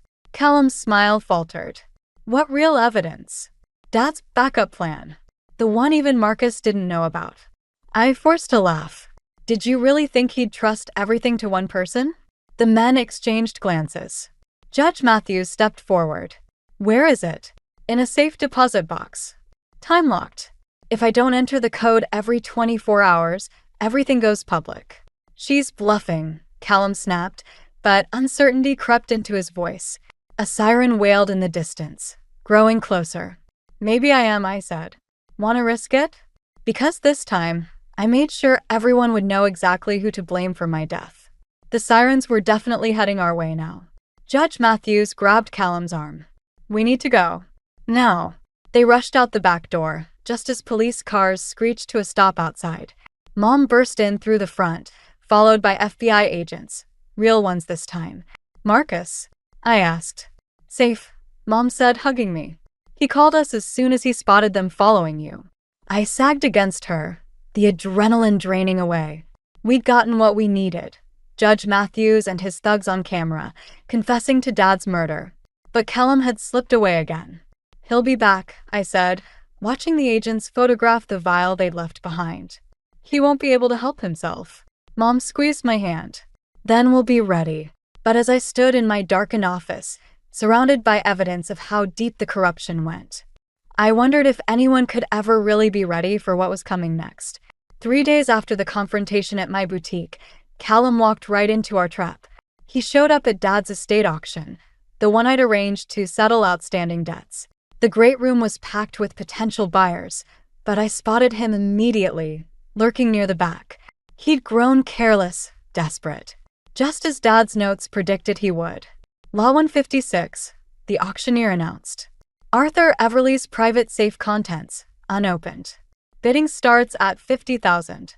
Callum's hand shot up immediately. No surprise there. He thought Dad's evidence was inside. I let him win the bid. "Congratulations, sir," I said, approaching him afterward. "Would you like to open it now?" His eyes narrowed. "You're supposed to be dead. Sorry to disappoint." Again. I gestured to the safe. "Shall we?" He followed me to a private room, where Marcus and Mom waited with the FBI agents. But Callum just smiled, that familiar, confident smile that once made me trust him. "You still don't get it, do you?" He pulled out his phone. "One call and certain judges will make sure that all evidence disappears." I opened the safe. "Like this evidence?" Inside lay a single envelope, addressed to him. "What game are you playing?" "Open it." His hands shook slightly as he tore open the envelope. Inside was a single photo Callum with Judge Matthews, taken the night of Dad's death. "There's no proof," he started. "Check your phone," Marcus said. Callum's screen lit up with a video security footage from my boutique, showing his entire confession about Dad's murder. "Already viral," I said. "Every news outlet in the country has it. Judge Matthews was arrested an hour ago. And your mother." I paused. "Well, she made a deal." "You're lying." But sweat beaded on his forehead. "She told him everything, Callum. About Sarah Peterson, about Dad, about all of it. See, that's the thing about people like you and your mother. You never really trust each other." He lunged for the door, but FBI agents blocked his path. "One more thing," I said, pulling out Dad's notebook. "Remember when I mentioned a safety deposit box? With time-locked evidence." His face went pale. "There wasn't one. But you believed it because you knew Dad was smart enough to have a backup plan. Want to know what his real plan was?" I opened the notebook to its last page. "He knew you'd kill him eventually. Knew you'd come after me next. So he left a trail, breadcrumbs for me to follow, evidence scattered across dozens of accounts and locations, each piece meaningless alone, but together." "You're bluffing," he whispered, but his charm had cracked completely. "The auction? The safe? All staged. While you were focused on them, FBI agents were raiding every location listed in Dad's notebook. Your entire network is exposed." Callum's composure finally shattered. He spun toward me, rage replacing his usual calculated control. He deserved it. They all deserved it. These self-righteous rich families, looking down on people like us. "People like you," I corrected, "who think they're entitled to take whatever they want, no matter who they hurt." "At least I'm honest about what I am," he snarled. "You're no better, playing these games, manipulating people. The difference is I learned from the best." I stepped closer. "You taught me how to lie, Callum. How to manipulate. How to make people see what I wanted them to see. I just used it better than you." As the agents led him away, he turned back one last time. "Your father was weak. He died afraid." "No," Mom said, speaking for the first time. "He died protecting what mattered most. That's not weakness. It's the greatest strength there is." I watched them take him away, feeling neither triumph nor satisfaction, just a quiet certainty that Dad would have understood. Marcus touched my shoulder. "It's over." But I knew it wasn't, not completely. There would always be people like Callum, like Gwendolyn, like Judge Matthews. The only question was whether there would be enough people willing to stand against them. Dad had made his choice. Now I'd made mine. 6 months after Callum's arrest, I stood in Dad's study one last time. The house had sold yesterday, but there was one final thing I needed to do. The safe opened with a familiar click. Inside lay a single key I'd never noticed before, taped to the back wall. A sticky note accompanied it, "For when you're ready. Dad." Mom appeared in the doorway. "I wondered when you'd find that." "You knew about it?" She nodded. "Arthur left instructions. Said you'd know when it was time." The key led us to a small law firm downtown, to a safety deposit box that had been paid up for 50 years. Inside, I found another letter. "My dearest Rowan, if you're reading this, then you faced your storm and emerged stronger. I always knew you would. What you found wasn't just about justice. It was about understanding that true strength lies not in revenge, but in protecting others from experiencing the same pain. There's one last thing I need to tell you. The boutique you built? It wasn't just your dream. It was mine too. A legitimate business, built on honest work and real connections. Everything I wished I'd done differently. Check the account number below. It's your real inheritance. Not money from schemes or manipulation, but from 20 years of quiet investments in people who needed second chances. People like us. Use it wisely. Use it kindly. I love you, Dad." The account contained millions, all legitimate, all traceable to small business loans Dad had given over the years. Loans that had been paid back with interest and gratitude. That evening, I sat with Marcus in my boutique, watching the sunset through the windows. "Sarah Peterson's sister called," he said. "The foundation you started with your father's money? It's already helped 3 families avoid foreclosure." I nodded, thinking of all the other families out there, vulnerable to people like Callum. Dad's letter said strength lies in protection, not revenge. I think I finally understand what he meant. Speaking of Callum, Marcus hesitated. He's offering to testify against the remaining network. Wants a deal. Let him, I said. The truth matters more than punishment. My phone buzzed, a text from Mom. Found something else in the study. Come quick. At the house, Mom handed me a small box. Inside was Dad's old watch, the one he always wore. But something was different about it. Press the crown, Mom said. The watch face popped open, revealing a hidden compartment.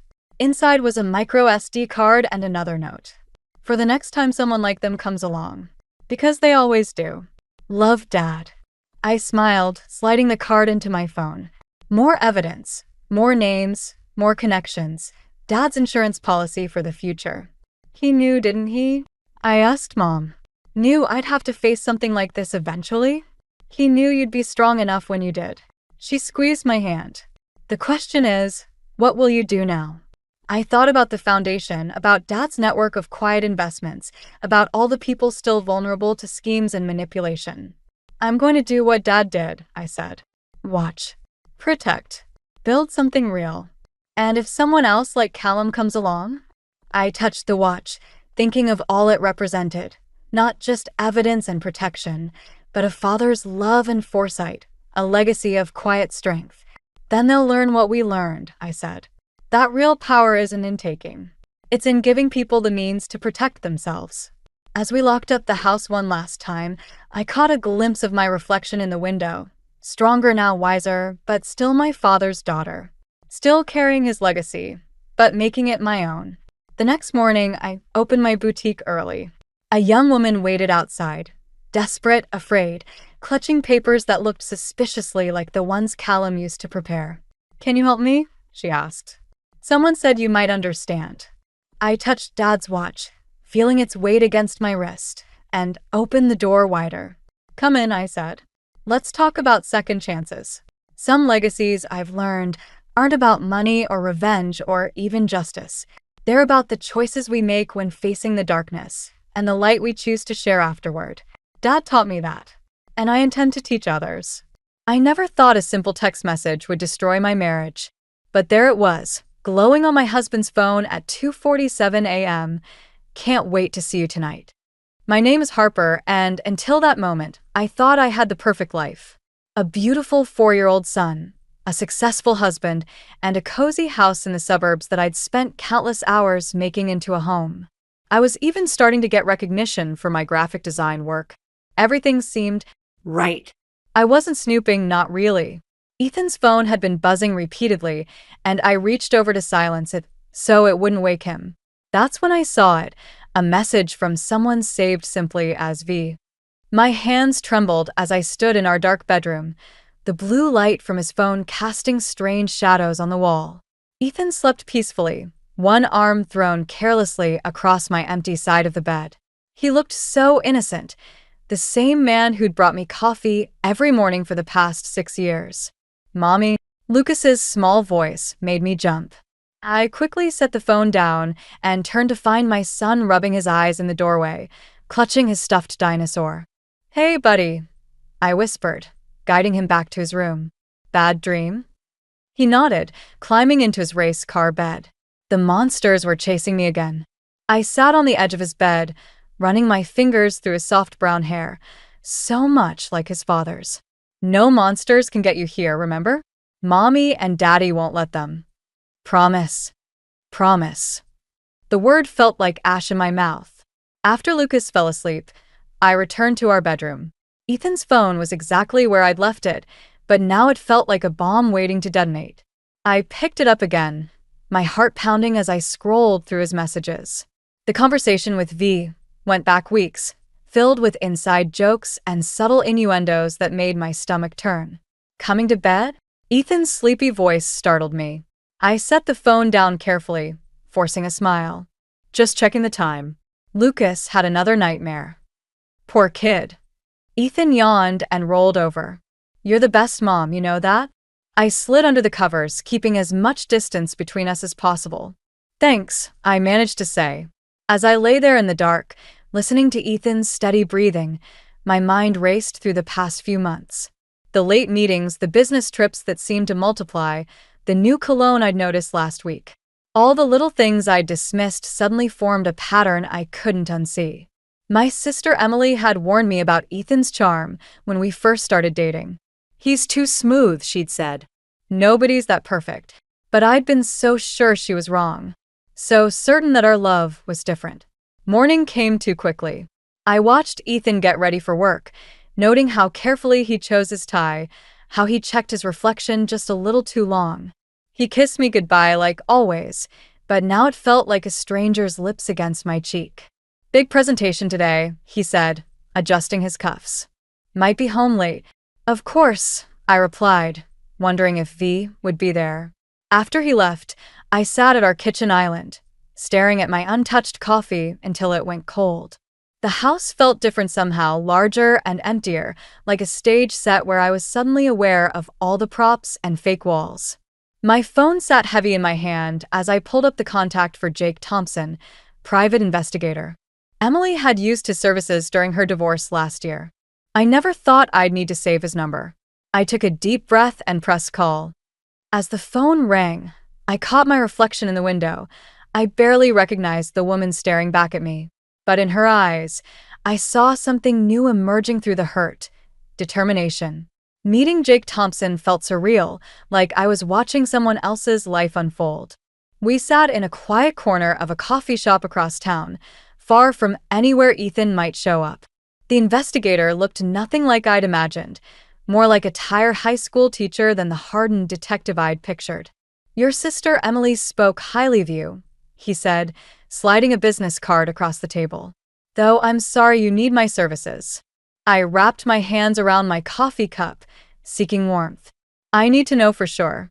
I can't confront him without proof." Jake nodded, jotting notes in a small notebook.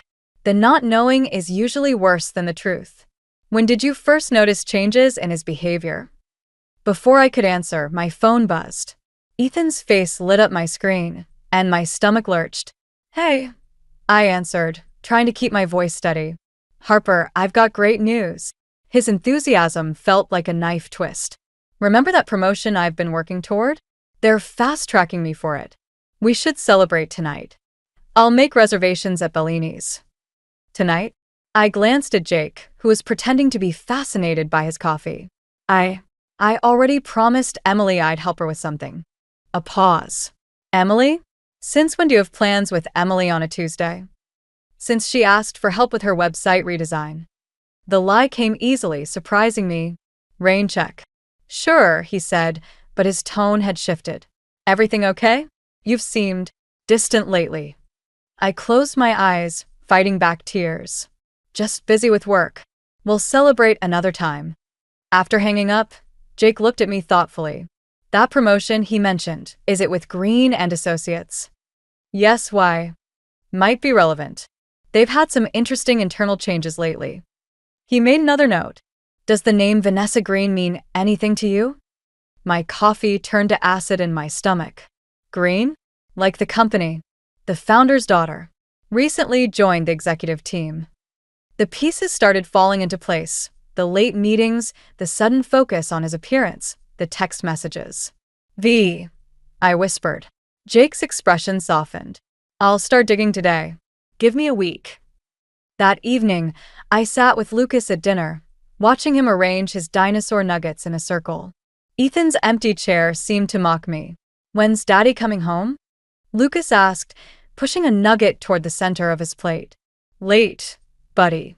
He's got a big meeting." Another lie. I was becoming good at those. The doorbell rang, making me jump. I wasn't expecting anyone, and Ethan had his key. Through the peephole, I saw Emily, holding up a bottle of wine. "Thought you might need this," she said when I opened the door. "Lucas, guess who brought ice cream?" While Lucas demolished his dessert, Emily and I sat at the kitchen island. "Jake called me," she said quietly. "Vanessa Green, huh? I don't know anything for sure yet, Harper." Emily grabbed my hand. "Stop making excuses for him. I watched you do this for months, explaining away the late nights, defending his absences at family events. You deserve better."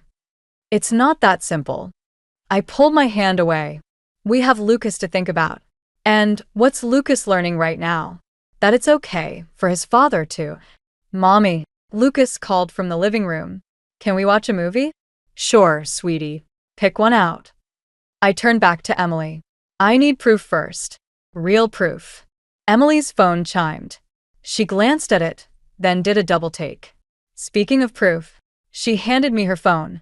It was an Instagram post from an hour ago, a business dinner at Bellini's. In the background of the group photo, partially obscured but unmistakable, was Ethan. His arm was around a striking woman in a red dress, their heads tilted together, laughing at some private joke. The caption read, "Celebrating another successful quarter with the team. #Green Associates, #work family." My hands shook as I zoomed in on the woman's face. She was beautiful, younger than me, with the confident smile of someone used to getting what she wanted. That's her, isn't it? Emily asked softly. Vanessa? I nodded, unable to speak. The room felt too small suddenly, the walls closing in. In my pocket, my phone buzzed with a text from Ethan. Meeting running late. Don't wait up. I handed Emily's phone back to her, my decision made. Jake better work fast, I said. Because when I confront Ethan, I want to destroy him. Jake's manila envelope sat on my kitchen counter for 3 hours before I could bring myself to open it. Lucas was at preschool, and Ethan was supposedly at a client meeting in the city. The house felt too quiet, like it was holding its breath. Inside, I found dozens of photos, each one a fresh punch to the gut. Ethan and Vanessa leaving office buildings together, sharing intimate dinners, holding hands in a park I didn't recognize. The timestamps showed a pattern going back months. My phone rang, making me jump. It was Jake. Did you get the package? He asked. Yes. My voice sounded strange, distant. There's more, isn't there? Hotel receipts, credit card statements. He paused. And something else you should know. The promotion Ethan's being considered for? It was originally meant for someone else. Someone more qualified. I closed my eyes, already knowing. Let me guess. Vanessa's father made some adjustments. The timing lines up. The front door opened, and I nearly dropped the phone. Ethan walked in, loosening his tie. My heart stopped. He was supposed to be in the city. I'll call you back, I whispered to Jake, hanging up. Hey, beautiful, Ethan said, kissing my cheek. Meeting got cancelled. Thought we could have lunch together. He noticed the photos spread across the counter. What's all this? I watched his face as he processed what he was seeing. The color drained from his cheeks, but something else flickered in his eyes. Not shame, but calculation. Harper, I can explain. Explain what? I picked up a photo of him kissing Vanessa outside a hotel. Explain how you've been sleeping with your boss's daughter to get ahead? Or explain how you've been lying to me for months. It's not what you think. He reached for my hand, but I stepped back. This thing with Vanessa, it's complicated. The company's going through changes and I needed to. To what? Secure your position? Trade our marriage for a promotion. His expression hardened. You don't understand corporate politics. Sometimes you have to play the game. The game? I laughed, but it came out more like a sob. Is that what you call betraying your family? I did this for our family. He slammed his hand on the counter, making the photos jump. Do you think I enjoy working 60-hour weeks? I do it so you can stay home with Lucas, so we can afford this house, so. I work too, Ethan. I contribute. And I never asked for any of this, the big house, the expensive cars. Those were your choices. He ran his hands through his hair, a gesture so familiar it hurt. Where did these photos come from? Does it matter? You hired someone to follow me? His voice rose. You invaded my privacy? You invaded our marriage. I was shouting now, years of trust crumbling between us. How long has it been going on? Since before Lucas? Don't bring him into this. Why not? You did, the moment you decided your ambition was more important than your son's family. The front door opened again. Emily stood there, Lucas holding her hand. My sister took one look at the scene and understood. Hey, buddy, she said to Lucas. Want to show me that new video game you were talking about? Lucas looked between Ethan and me, his lower lip trembling. "Are you fighting?" "No, sweetie, I managed. Just grown-up stuff. Go with Aunt Emily." After they disappeared upstairs, Ethan's facade cracked. "Please," he whispered.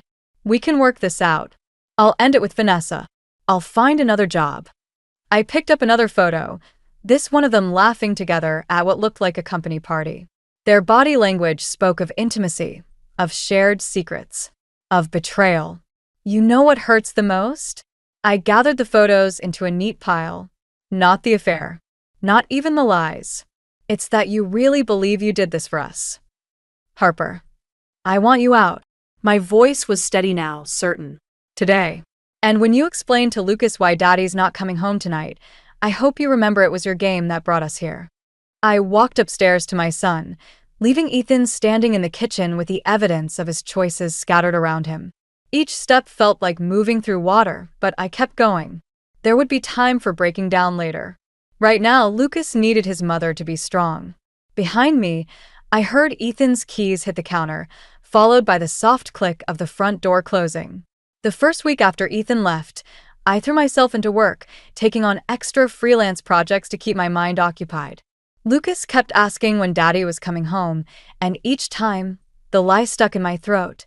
"Soon, buddy. He's just busy with work." Then came the email from Green and Associates HR department. I stared at my laptop screen, reading the message again. They wanted to hire me for a complete website redesign, a massive project that would normally thrill me. The sender's name made my stomach turn. Vanessa Green, creative director. My phone buzzed with a text from Emily. "Did you see the news?" I opened the link she sent. There it was in the business section. Green and Associates announces new executive team. The photo showed Ethan and Vanessa standing side by side at a press conference, her hand resting possessively on his arm. The article praised their innovative vision for the company's future. My phone rang. "Ethan." "Before you hang up," he said quickly, "I need to talk to you about Lucas." "What about him?" "I got an apartment. Close to his school. I think it's time we discussed custody arrangements." The room tilted sideways. "Custody? You walk out on us, move in with your girlfriend, and now you want to talk about custody?" "She's not," he stopped. "Look, I know you're angry, but Lucas needs both his parents. He needed both his parents 3 months ago when you were sleeping with your boss's daughter." A long pause. "Harper, about the website project." "You knew?" Of course he knew. "Did you and Vanessa plan this together?" "Some kind of twisted olive branch. It was her idea. She thinks you're talented. This could be good for your career." I laughed, a sharp, bitter sound. Right. Because working for my husband's mistress is exactly what I need right now. "Ex-husband," he corrected quietly.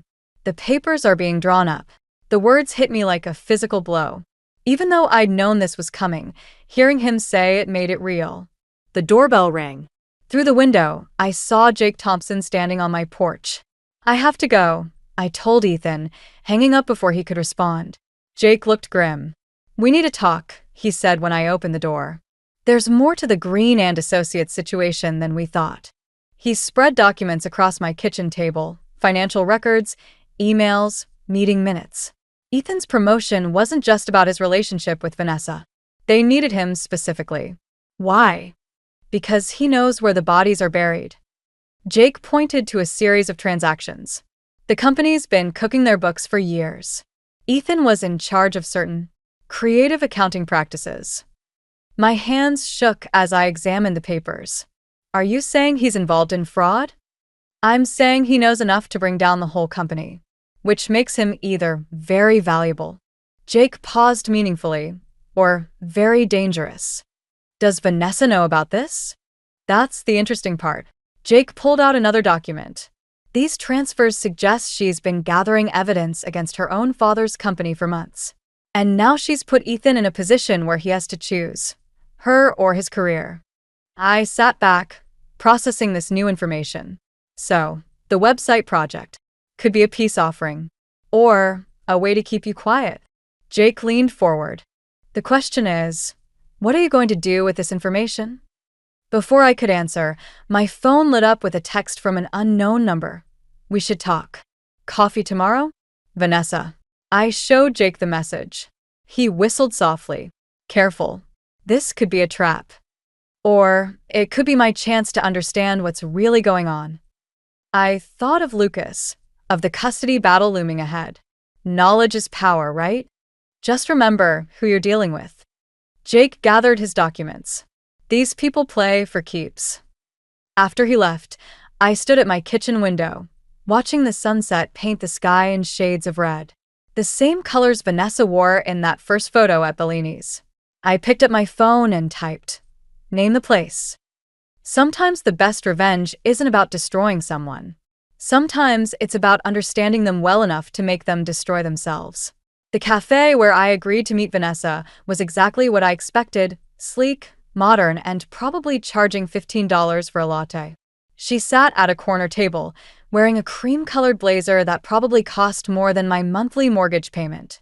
"Thank you for coming," she said, gesturing to the seat across from her. "I ordered you a cappuccino. Ethan mentioned it's your favorite." The casual reference to my husband's intimate knowledge made my fingers curl into fists under the table. Let's skip the small talk. Why am I here? Because we both want to protect the people we care about. She slid a USB drive across the table. Everything you need to know about Green and Associates' financial irregularities is on here, including Ethan's involvement. I stared at the drive. Why would you give me this? Insurance. Her perfectly manicured fingers traced the rim of her cup. My father's empire is built on lies, and Ethan, well, he's in deeper than he realizes. And you're just now developing a conscience? A shadow crossed her face. I've been gathering evidence for 2 years. The affair with Ethan wasn't planned. It complicated things. My phone buzzed, a text from Emily. Lucas asking for his dad again. What should I tell him? Vanessa watched me read the message. Ethan talks about Lucas constantly. He really does love him. Don't. I put my phone away. You don't get to talk about my son. Fair enough. She leaned forward. But you should know, my father's planning to make Ethan the fall guy if things go south. That USB drive proves otherwise. Why should I believe you? Because I'm not my father. Or Ethan. She stood, gathering her designer bag. Check the drive. Then decide what kind of revenge you really want. After she left, I sat there holding the USB drive, feeling its weight like a loaded gun. My phone buzzed again, Jake this time. Don't plug that drive into any personal devices, he said when I told him about the meeting. Could be malware. Bring it to my office. An hour later, we watched as Jake's computer displayed document after document. Bank statements, emails, board meeting recordings. It was all there. A decade of financial manipulation, with Ethan's fingerprints all over it. This is enough to put several people away for a long time, Jake said quietly. Including your husband. I thought about Lucas asking for his father. About the custody battle ahead. What if I don't want that? Then what do you want? Before I could answer, my phone rang. Ethan. Harper, we need to talk. Now.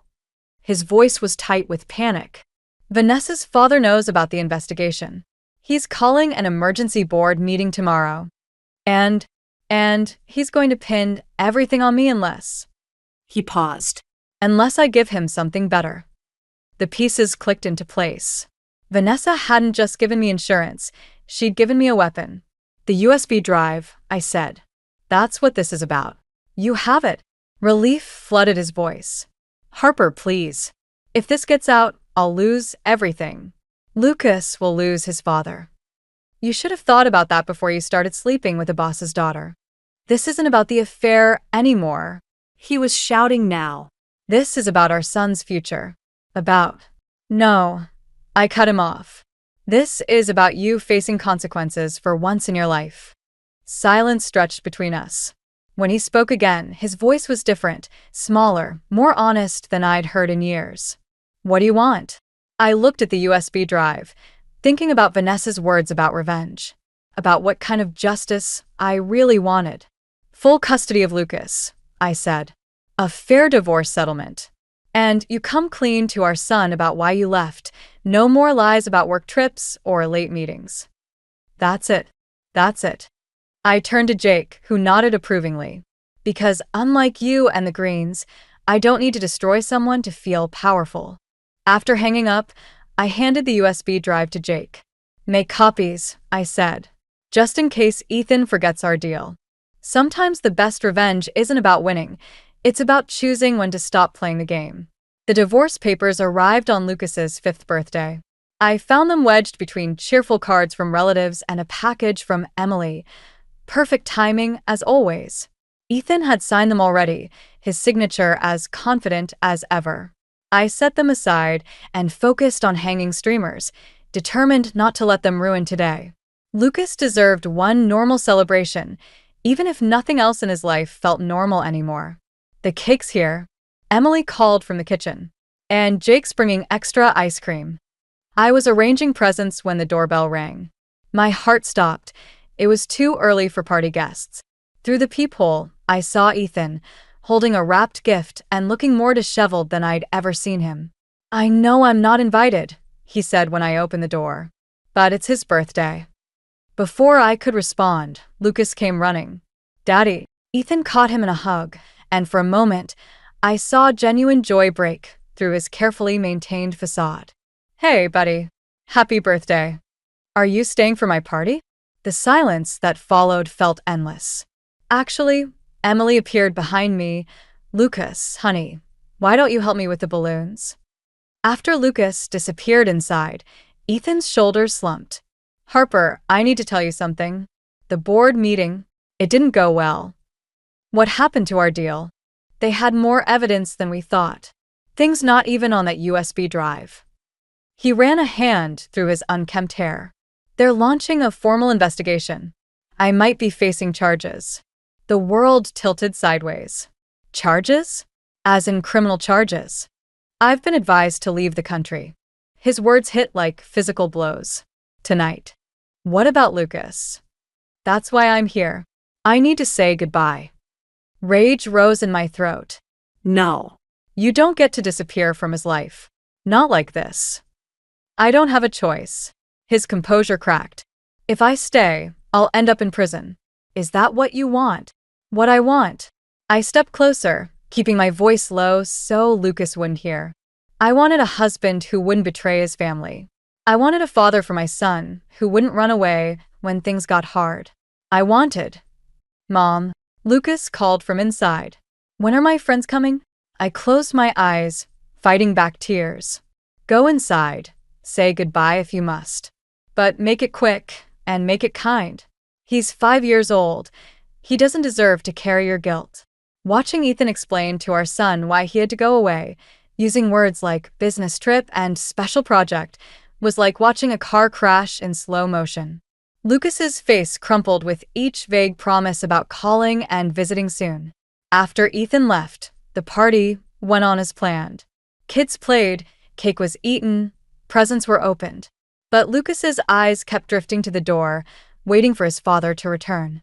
That night, after everyone had gone and Lucas was finally asleep, Emily found me sitting in the dark kitchen, staring at the divorce papers. You okay? I thought I wanted revenge, I said. To make him hurt like he hurt me. But watching Lucas today, this isn't your fault, isn't it? I pushed him into a corner with that USB drive. Stop. Emily grabbed my hands. Ethan made his choices long before you found out about any of it. He chose the affair, the fraud, everything. My phone lit up with a text from Jake. Turn on the news. The headline made my blood run cold. Green and Associates CEO arrested in major financial scandal. Below was a photo of Vanessa being led away in handcuffs. Another text from Jake. There's more. Ethan's not running, he made a deal. Full cooperation in exchange for immunity. I thought about his performance today, his goodbye to Lucas. Even now, he was playing a role, manipulating everyone around him. Harper. Emily was reading over my shoulder. What are you going to do? I picked up the divorce papers, remembering Lucas's tears, Ethan's lies, all the pain of the past months.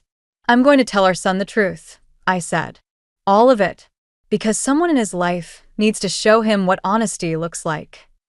Sometimes rock bottom isn't where you end, it's where you finally see things clearly. The prison visiting room was colder than I expected. Vanessa sat across from me in an orange jumpsuit, her perfect makeup replaced by dark circles under her eyes. 3 months in custody had stripped away her polished exterior, leaving something raw and honest beneath. I didn't expect you to come, she said. Neither did I. I placed the stack of documents between us. But then I found these in Ethan's old office. She glanced at the papers, recognition flickering across her face. Where did you get those? Jake's good at his job. I spread out the emails, correspondence between Vanessa and her father dating back 2 years. You weren't gathering evidence against your father. You were helping him set up Ethan as the fall guy from the beginning. A ghost of her old smile appeared. Smart girl. Finally figured it out. What I can't figure out is why. The affair, the USB drive, warning me about Ethan's involvement. Was any of it real? All of it was real. She leaned forward. Just not for the reasons you thought. Ethan wasn't the only one my father needed to control. I was supposed to be his puppet CEO, carrying on the family legacy of fraud and manipulation. So you used my husband to escape? I used your husband because he was already corrupt. The affair. She paused, something vulnerable crossing her face. That part wasn't planned. Neither was caring about what happened to you and Lucas. My phone buzzed, a text from Emily. Ethan's here. Looking for you. He doesn't know you're here, does he? Vanessa asked. No. But he will. I gathered the documents. Because I'm turning these over to the SEC. They prove your father's long-term manipulation, but they also show Ethan's willing participation. No more immunity deal. Harper. Her composure cracked. If you do that, we all go down. Including me. I know. I stood up. But Lucas deserves to grow up understanding that actions have consequences, even for the people we love. The guard appeared to end our visit, but Vanessa called out as I reached the door. I am sorry. About all of it. I believe you. I turned back. That's why I made sure the documents show you were coerced by your father. You'll serve less time. Outside, Ethan was waiting by my car. Of course he was. The SEC called me, he said, his usual charm replaced by desperate anger. What did you do? What you should have done, told the truth. I was protecting our family. No. I stepped closer, finding strength in my fury. You were protecting yourself, just like you always have. If you do this, I'll lose everything. You already lost everything. The day you decided that success was more important than integrity. I opened my car door. Lucas deserves better than a father who teaches him that lying is okay as long as you don't get caught. Don't pretend this is about Lucas. His voice turned ugly. This is about revenge. Actually, it's about justice. And teaching our son the difference between the two. As I drove away, I watched him shrink in my rearview mirror. The man I once loved, now looking small and defeated in the prison parking lot. My phone rang. Jake. SEC got the documents, he said. They're moving forward with new charges. You okay? I thought about Vanessa's confession, about Ethan's desperation, about all the lies and manipulation that had brought us here. But mostly, I thought about Lucas and the future I wanted for him. I'm better than okay, I said. I'm free. When I picked up Lucas from Emily's, he ran to me with a drawing, 3 stick figures standing together. Is this us? I asked. He shook his head. It's my wish. For when everything's better. I held him close, breathing in his innocent hope. Sometimes things get better in ways we don't expect, buddy. But they do get better. Sometimes the truth hurts more than the lies. But it's the only foundation strong enough to build a new life on. 1 year later, I stood in my new studio space, surrounded by half-unpacked boxes and the smell of fresh paint. My graphic design business had grown enough to warrant a real office, something that still felt surreal. The door chimed, and Jake walked in carrying coffee. Place looks good. Very you. Thanks for the recommendation. I hung a framed photo of Lucas on the wall. And for everything else. He shrugged, but I caught his small smile.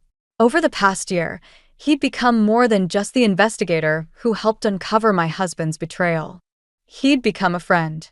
Heard about Ethan's sentencing, he said, setting down my coffee. 3 years. I adjusted the frame, making it perfectly level. Vanessa got 18 months, with possibility of early release for cooperation. And how's Lucas handling it? Before I could answer, Emily appeared with Lucas in tow. My son's face lit up when he saw the space. Mom. Is this where you're going to make all your pictures now? That's right, buddy. I watched him explore the room, touching everything with curious fingers. He seemed taller somehow, more sure of himself. The weekly therapy sessions were helping. Mail came to my place for you, Emily said, handing me an envelope. I recognized Ethan's handwriting immediately. The return address was the federal prison where he'd started serving his sentence last month. You don't have to read it, Emily said softly. But I did. Because somewhere between revenge and forgiveness, I'd found something else. Peace. Dear Harper, Lucas's drawing arrived yesterday. The one of his science project. He's getting really good. Must take after his mother. The counselor here says I should be honest in these letters, so here's the truth. I think about that night you found the message on my phone. How different things might be if I'd just been brave enough to be honest then. Or better yet, brave enough to be the man you thought I was. I understand now why you did what you did with those documents. It wasn't revenge, it was a lesson in accountability. One I needed to learn. One I hope I can teach Lucas someday, even if it's by being an example of what not to do. I know I have no right to ask anything of you, but please keep sending the drawings. They remind me what matters. Ethan? Mom? Lucas tugged at my sleeve. Can I put my dinosaurs on your desk? I folded the letter, tucking it away. Sure, buddy. But first, help me hang this up. I pulled out a framed piece of artwork, Lucas's stick figure drawing from a year ago, the one with his wish for when everything got better. That's my old picture, he said, surprised. But it's different now. How so? He studied it thoughtfully. Because we're okay being just us, right? I hugged him close, breathing in the scent of childhood and new beginnings. Right. Emily and Jake started unpacking boxes, their comfortable banter filling the space. Through the window, I could see the city stretching out before us, full of possibilities I wouldn't have imagined a year ago. My phone buzzed with a text from my newest client, a domestic violence shelter needing a complete rebrand. After everything, it felt right to use my skills to help others rebuild their lives. Harper. Jake called from across the room. Where do you want these design samples? By the window, I said. Where they'll catch the light. Lucas had moved on to arranging his dinosaurs on my desk, creating little stories for them in whispered voices. Stories about adventure and courage, about falling down and getting back up. I touched the frame of his drawing one last time before joining the others. Sometimes the happy ending isn't about getting everything you wanted. Sometimes it's about discovering that what you need was inside you all along. The strength to stand alone, the courage to forgive, and the wisdom to know the difference between justice and vengeance. And sometimes, just sometimes, it's about letting your son arrange plastic dinosaurs on your desk while the people who stood by you help unpack boxes in your new beginning. I never expected a charity gala to change my life, but that's exactly what happened on the night my fiancé's father collapsed. I was in the middle of analyzing gene sequences at my lab when Jasper's call came through. Marley, you need to come to St. Michael's Hospital right now. His voice cracked. He just went down during his speech. They're saying it might be his heart. I'm Marley Finch, and until that moment, my biggest concern had been finishing my research paper on genetic markers before the deadline.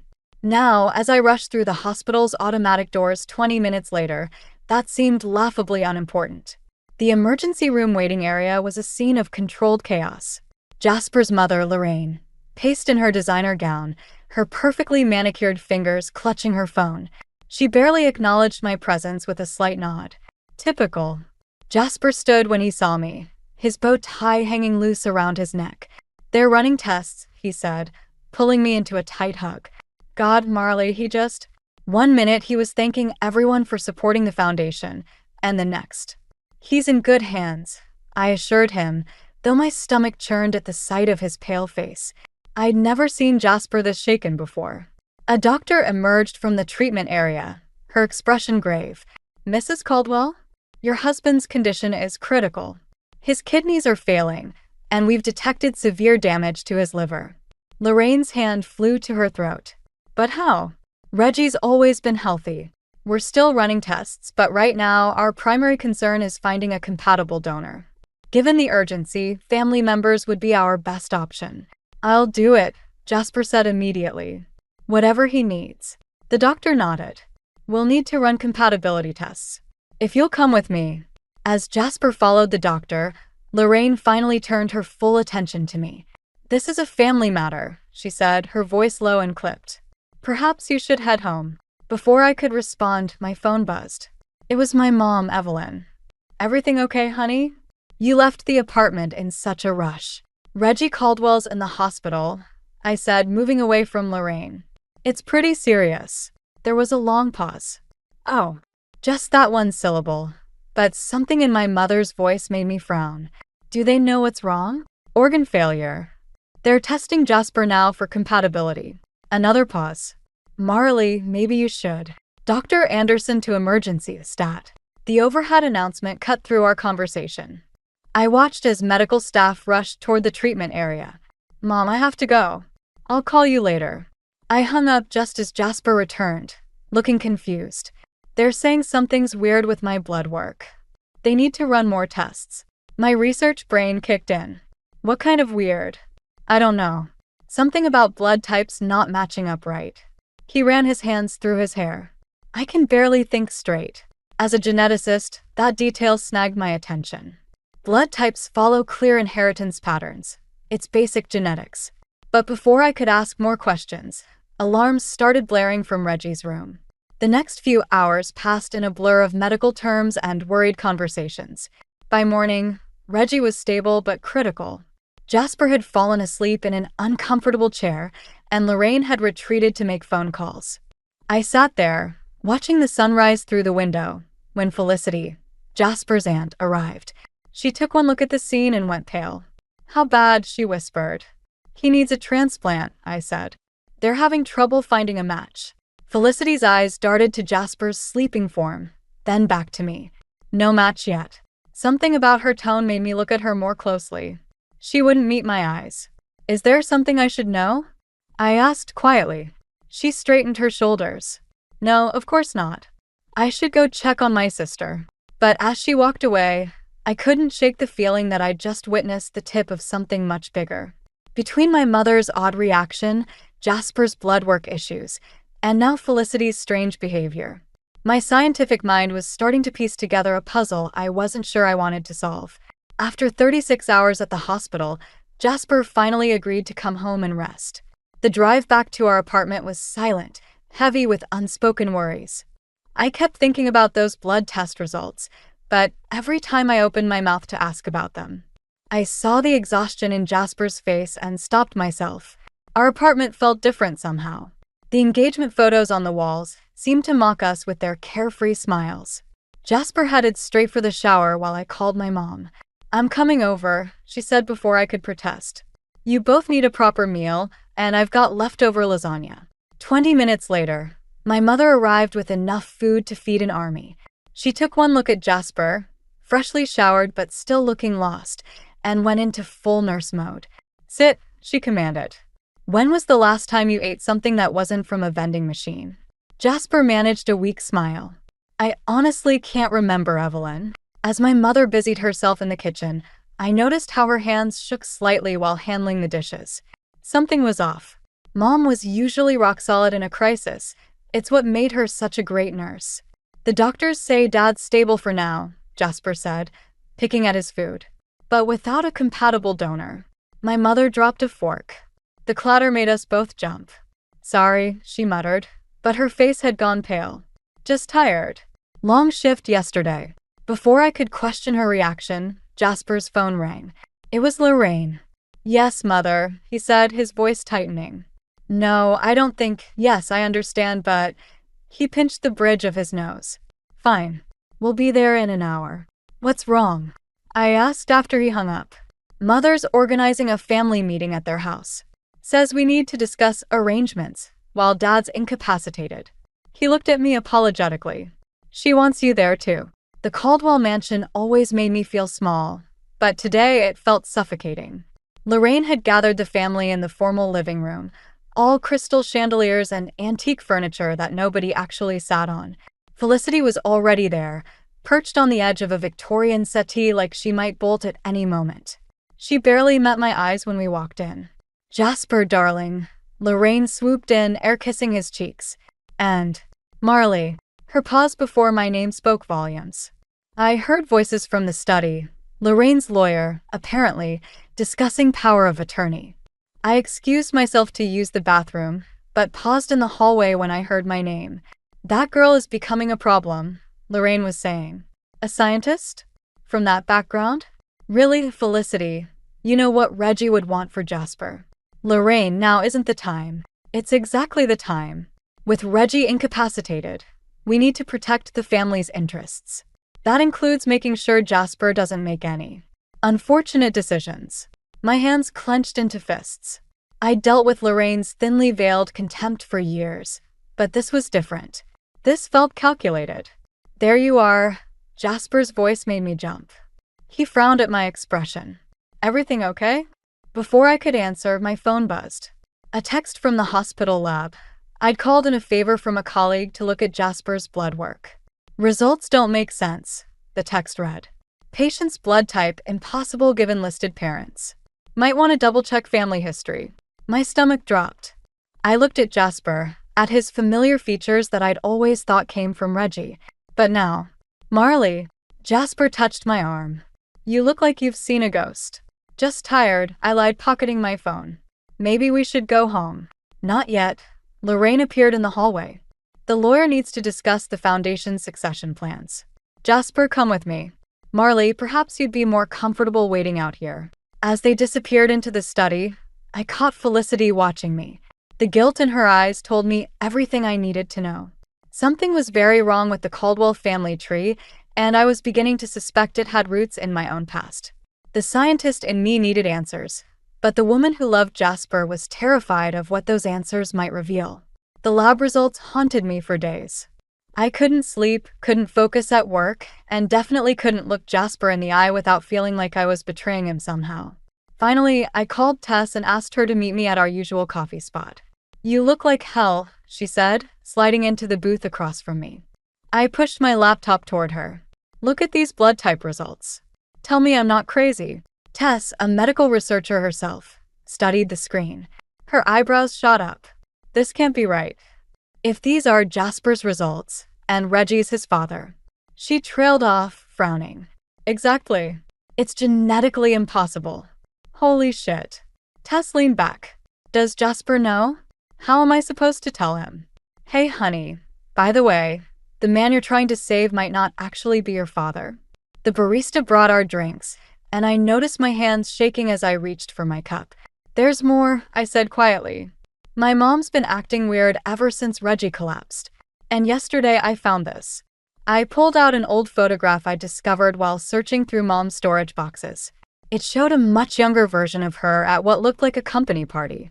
She was standing next to Reggie Caldwell, and they were looking at each other in a way that made my stomach turn. No way, Tess whispered. My phone buzzed. Another text from Lorraine about wedding planning. She'd been oddly insistent about moving up the date, claiming we should do it while Reggie was still well enough to attend. She knows something, I said. Lorraine's been pushing hard to either break us up or rush us to the altar. Why? Maybe she's worried you'll figure it out. Tess took another look at the photo. When was this taken? 30 years ago. Mom was working as a nurse at Reggie's first store location. Just then my phone rang. It was Jasper. You need to come to the hospital, he said, his voice tight. Mother's trying to convince Dad to change his will while he's on medication. It's getting ugly. I arrived to find Lorraine and Felicity in a heated argument outside Reggie's room. Jasper stood between them, looking lost. He's not thinking clearly, Lorraine was saying. The medication is keeping him alive, Felicity shot back. You can't use that as an excuse to. They fell silent when they saw me. Lorraine's eyes narrowed. Family matters, she said pointedly.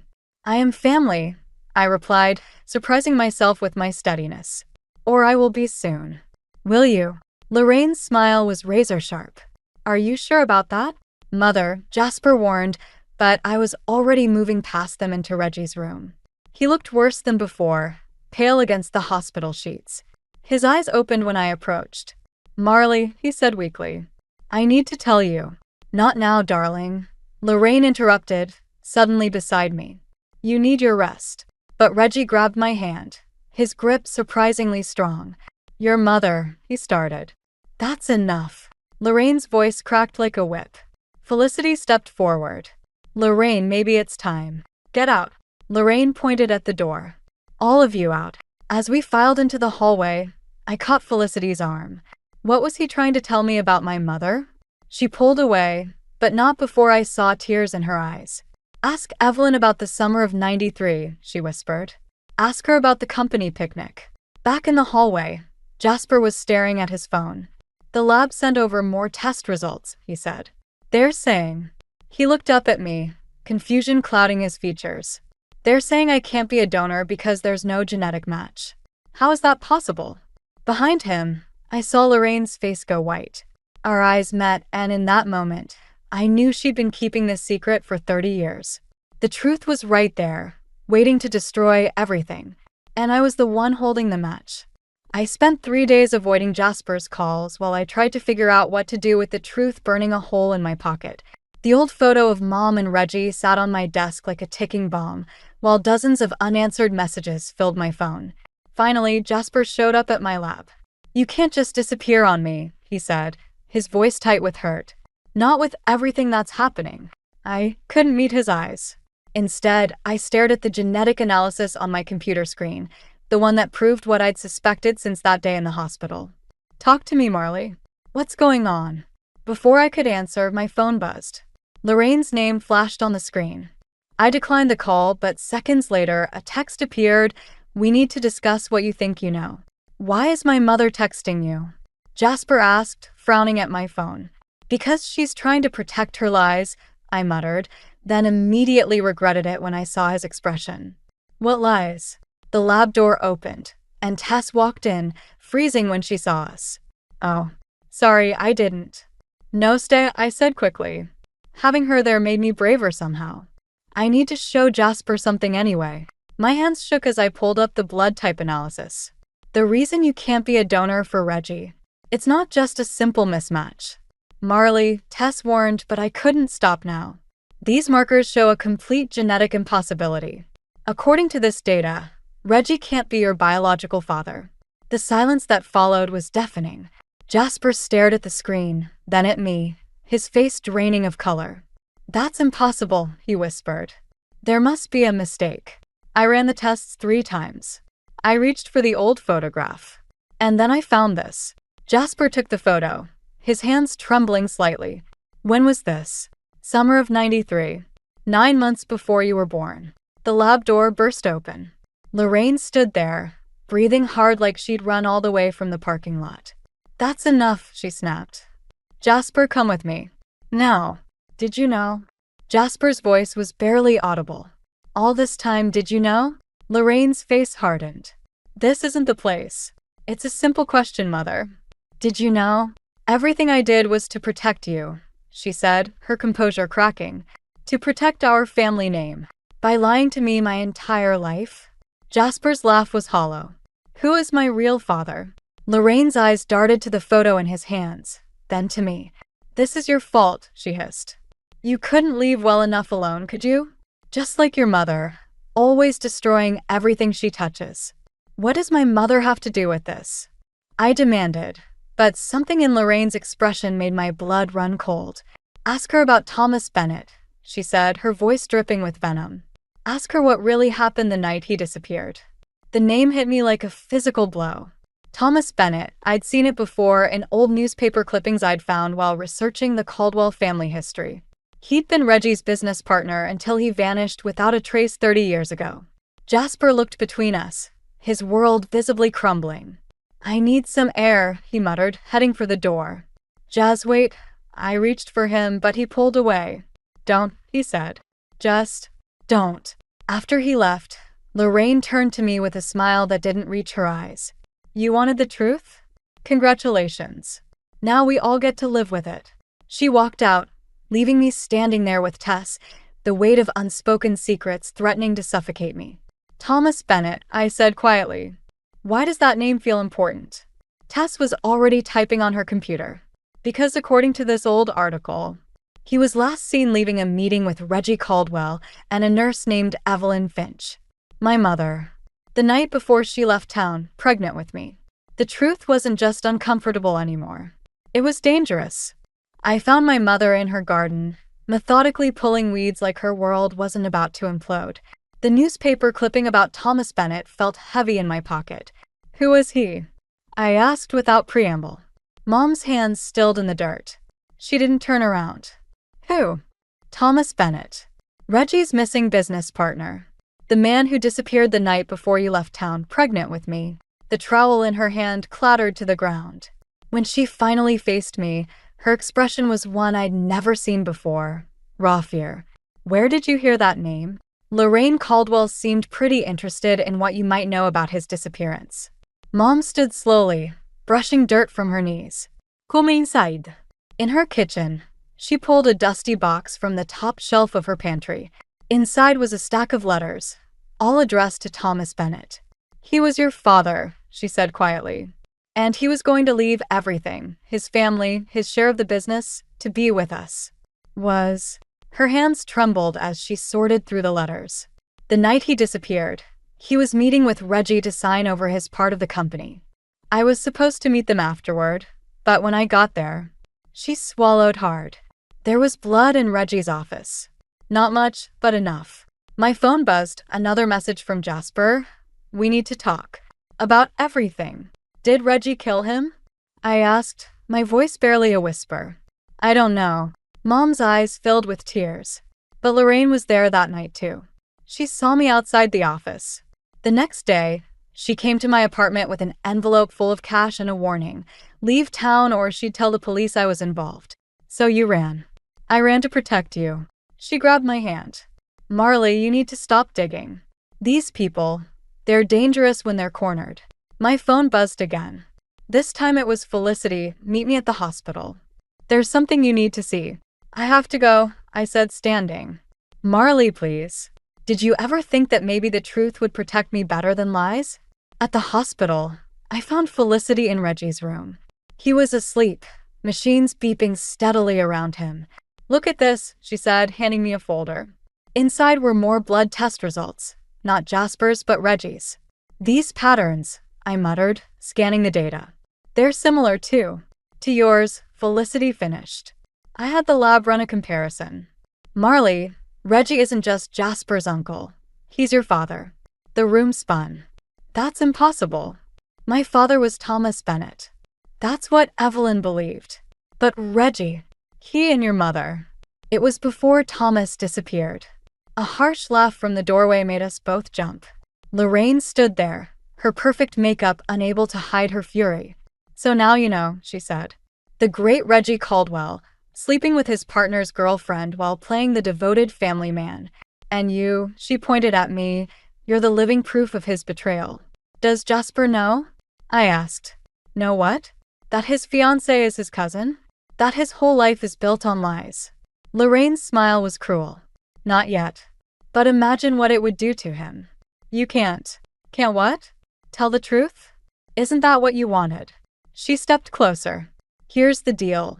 Walk away from Jasper, from all of this, or I'll make sure everyone knows exactly what kind of family they're really part of. Behind her, Reggie's monitors started beeping faster. His eyes were open, watching us. Enough, he rasped. But the truth was already unraveling, spinning out of control. I looked at my father, not Thomas Bennett, but Reggie Caldwell, and saw 30 years of secrets threatening to destroy everyone I loved. The question wasn't whether to tell Jasper anymore.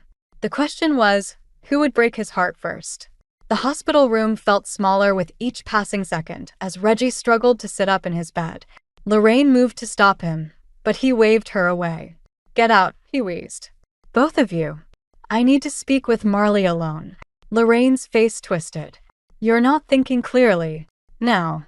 His voice carried the authority of a man who'd spent decades giving orders. After they left, silence stretched between us like a chasm. I looked at his monitors. Anywhere but his face. "I should have told you years ago," he finally said. "Which part? That you're my father? Or that you killed Thomas Bennett?" His heart rate spiked on the monitor. "Is that what Evelyn thinks? That I killed him? Did you?" "No." He closed his eyes. "But I know who did." Before he could continue, Jasper appeared in the doorway. His face was ashen, his phone clutched in his hand. "I just got the strangest call from Mother," he said. "Something about DNA tests and family secrets." His eyes moved between us. "What's going on?" My throat closed up. Behind Jasper, I saw Lorraine smirking from the hallway. "Son," Reggie started. "Don't." Jasper's voice cracked. "Just tell me the truth. All of it." Reggie's monitors began beeping faster. A nurse rushed in, checking his vitals. "You need to leave," she said. "His blood pressure's too high." "Not until someone explains." The machines erupted in alarm. Reggie clutched his chest, gasping. Medical staff flooded the room, pushing us into the hallway. "Code blue," someone shouted. Jasper grabbed my arm. "What did you do?" "I didn't." "First the blood tests, then Mother's call, now this?" His fingers dug into my skin. "What are you trying to prove?" "That everything you think you know is a lie." The words burst out before I could stop them. His grip loosened. "What?" "Reggie isn't your father, Jazz. He's mine." The color drained from his face. Behind us, the medical team was still working on Reggie, their shouts echoing through the corridor. "That's impossible," Jasper whispered. "The genetic tests prove it. And there's more. Thomas Bennett." "Stop." He backed away. "Just stop. Jasper, please. We're cousins." His laugh was hollow. "All this time, were you investigating me? Using your science to what? Expose my family." "I was trying to understand my own family." "Well, congratulations." His voice was ice. "You've destroyed both of them." From the hospital room came the long, steady tone of a flatline. "Time of death, 9:47 p.m., someone announced. Jasper's face crumpled. He turned and ran down the hallway as doctors emerged from Reggie's room, shaking their heads. Lorraine appeared at my side. "Are you happy now?" she hissed. "You've killed him, just like your mother killed Thomas." I spun to face her. "What did you say?" "Oh, you didn't know that part?" Her smile was venomous. "Ask dear Evelyn about the syringe they found in Thomas's office. The one with her fingerprints on it." My phone buzzed, a text from my mother. "Don't trust Lorraine. She's the one who killed Thomas." I have proof. But when I looked up, Lorraine was already walking away, her heels clicking on the hospital floor like a countdown. Behind me, they were covering Reggie's body. My father, the man who might have finally told me the truth about that night 30 years ago. I stood alone in the hallway, caught between my dead father and my fleeing almost husband, while 30 years of lies unraveled around me. Somewhere in this mess was the truth about Thomas Bennett's death, but finding it might cost me everything I had left. My phone buzzed again. An unknown number. I know what really happened that night. "Meet me at the old factory. Come alone." The choice was simple. Walk away and lose everything, or dive deeper and risk destroying what little remained of both families. I headed for my car. Some truths are worth burning for. The old factory loomed against the night sky, its broken windows like jagged teeth. I killed my car's headlights and checked my phone one last time. 3 missed calls from Mom, 2 from Tess, and a single text from Jasper. "Don't do anything stupid." Too late for that. A figure emerged from the shadows near the loading dock. Felicity, still wearing her hospital clothes. "I wasn't sure you'd come," she said. "You know what happened to Thomas Bennett." She nodded toward the rusted door. "Better show you." Inside, moonlight filtered through the holes in the roof, casting strange shadows across abandoned machinery. Felicity led me to an old office, pulling a weathered envelope from her purse. "Lorraine didn't just kill Thomas," she said. "She killed your father too. Reggie died of organ failure. After 30 years of slow poisoning." Her hands shook as she opened the envelope. I found these in her safe. Receipts for something called thallium. She's been adding it to Reggie's tea for decades. Why?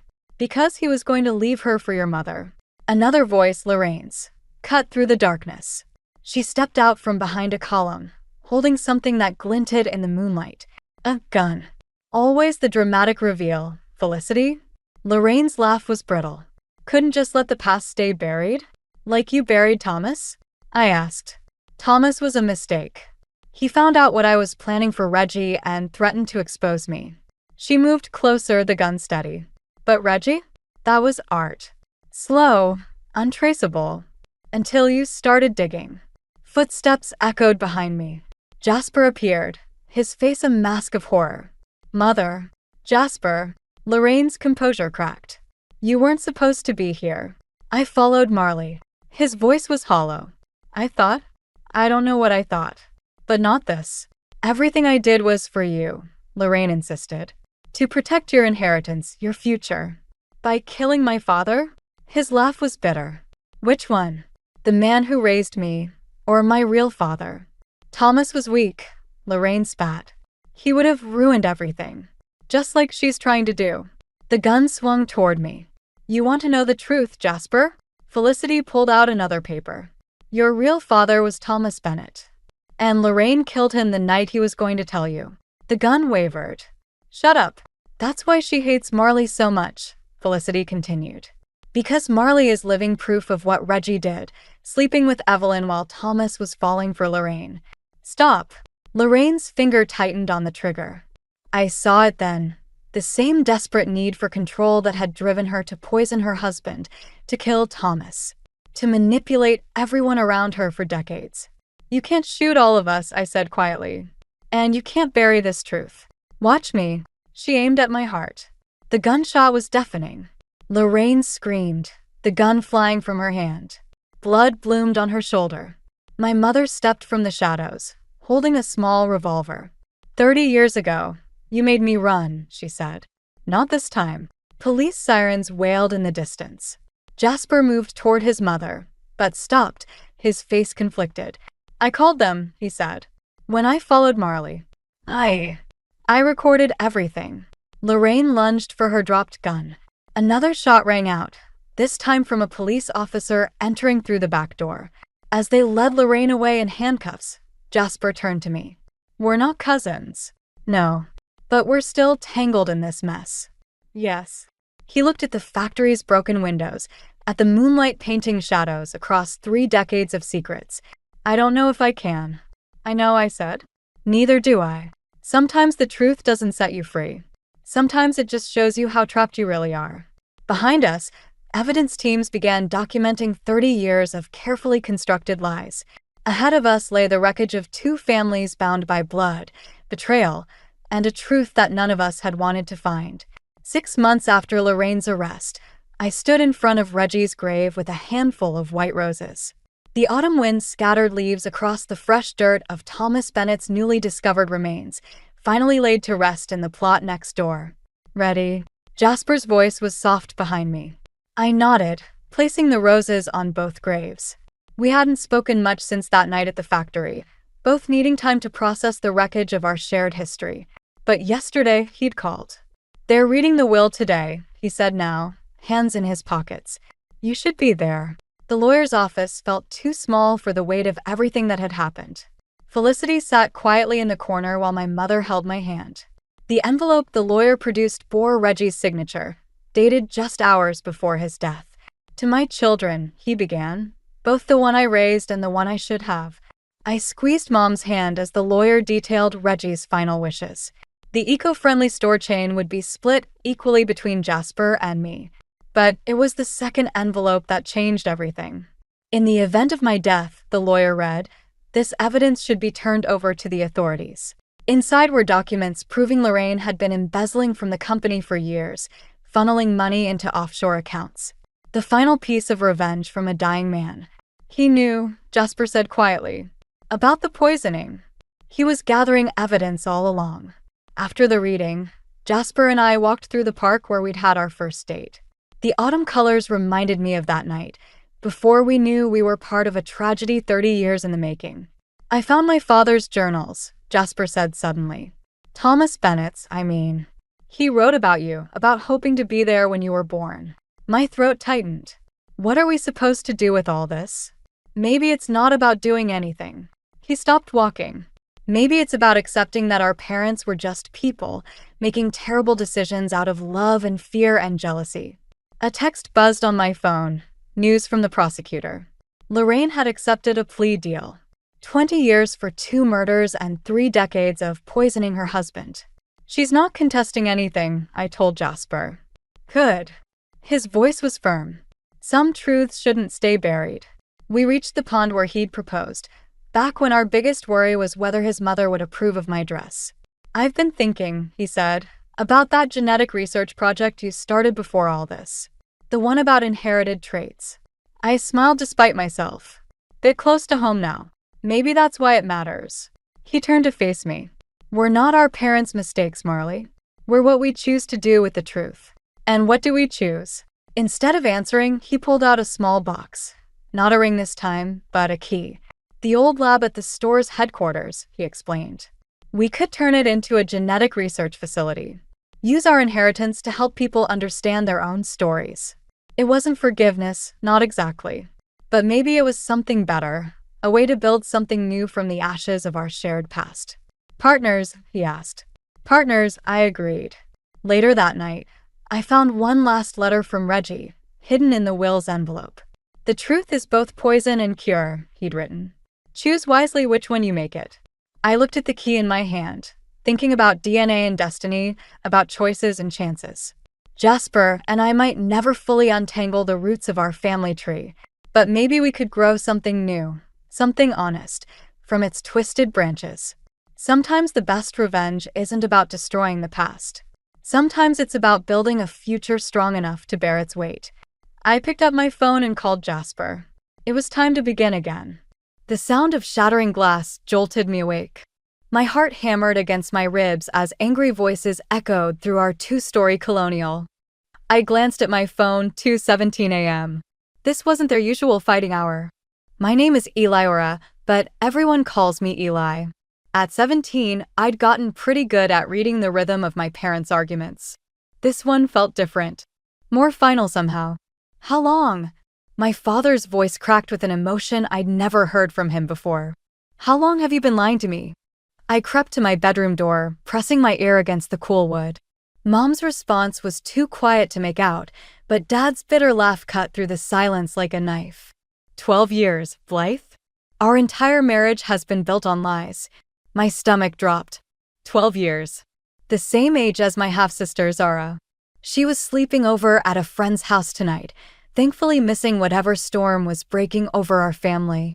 James, please, Mom pleaded. I never meant to. To what? To destroy everything? To make a fool of me? Another crash, followed by the sound of keys jingling. I can't even look at you right now. Heavy footsteps thundered down the stairs. I rushed to my window, watching as Dad stormed out to his car. The engine roared to life, tires squealing against wet pavement as he peeled away into the darkness. Mom stood in the doorway, her silhouette small and defeated in the porch light. I should have gone downstairs. Should have demanded answers. Instead, I crawled back into bed, pulling my covers up to my chin like I was still a little kid who could hide from monsters under blankets. Sleep didn't come. The next morning, everything changed. 2 police officers stood in our living room while Mom collapsed onto the couch, her face buried in her hands. Their words blurred together. Wet roads, sharp turn, no guardrail. Dad's car had been found at the bottom of Miller's Ridge. Mrs. Wyndham, one officer said gently, I'm so sorry, but your husband didn't survive the crash. The world tilted sideways. I gripped the door frame, my knees threatening to buckle. Mom's sobs filled the room, but all I could hear was Dad's voice from last night, raw with betrayal. His final words in our house haunting me, I can't even look at you right now. Hours passed in a fog. Relatives started arriving, aunts, uncles, family, friends.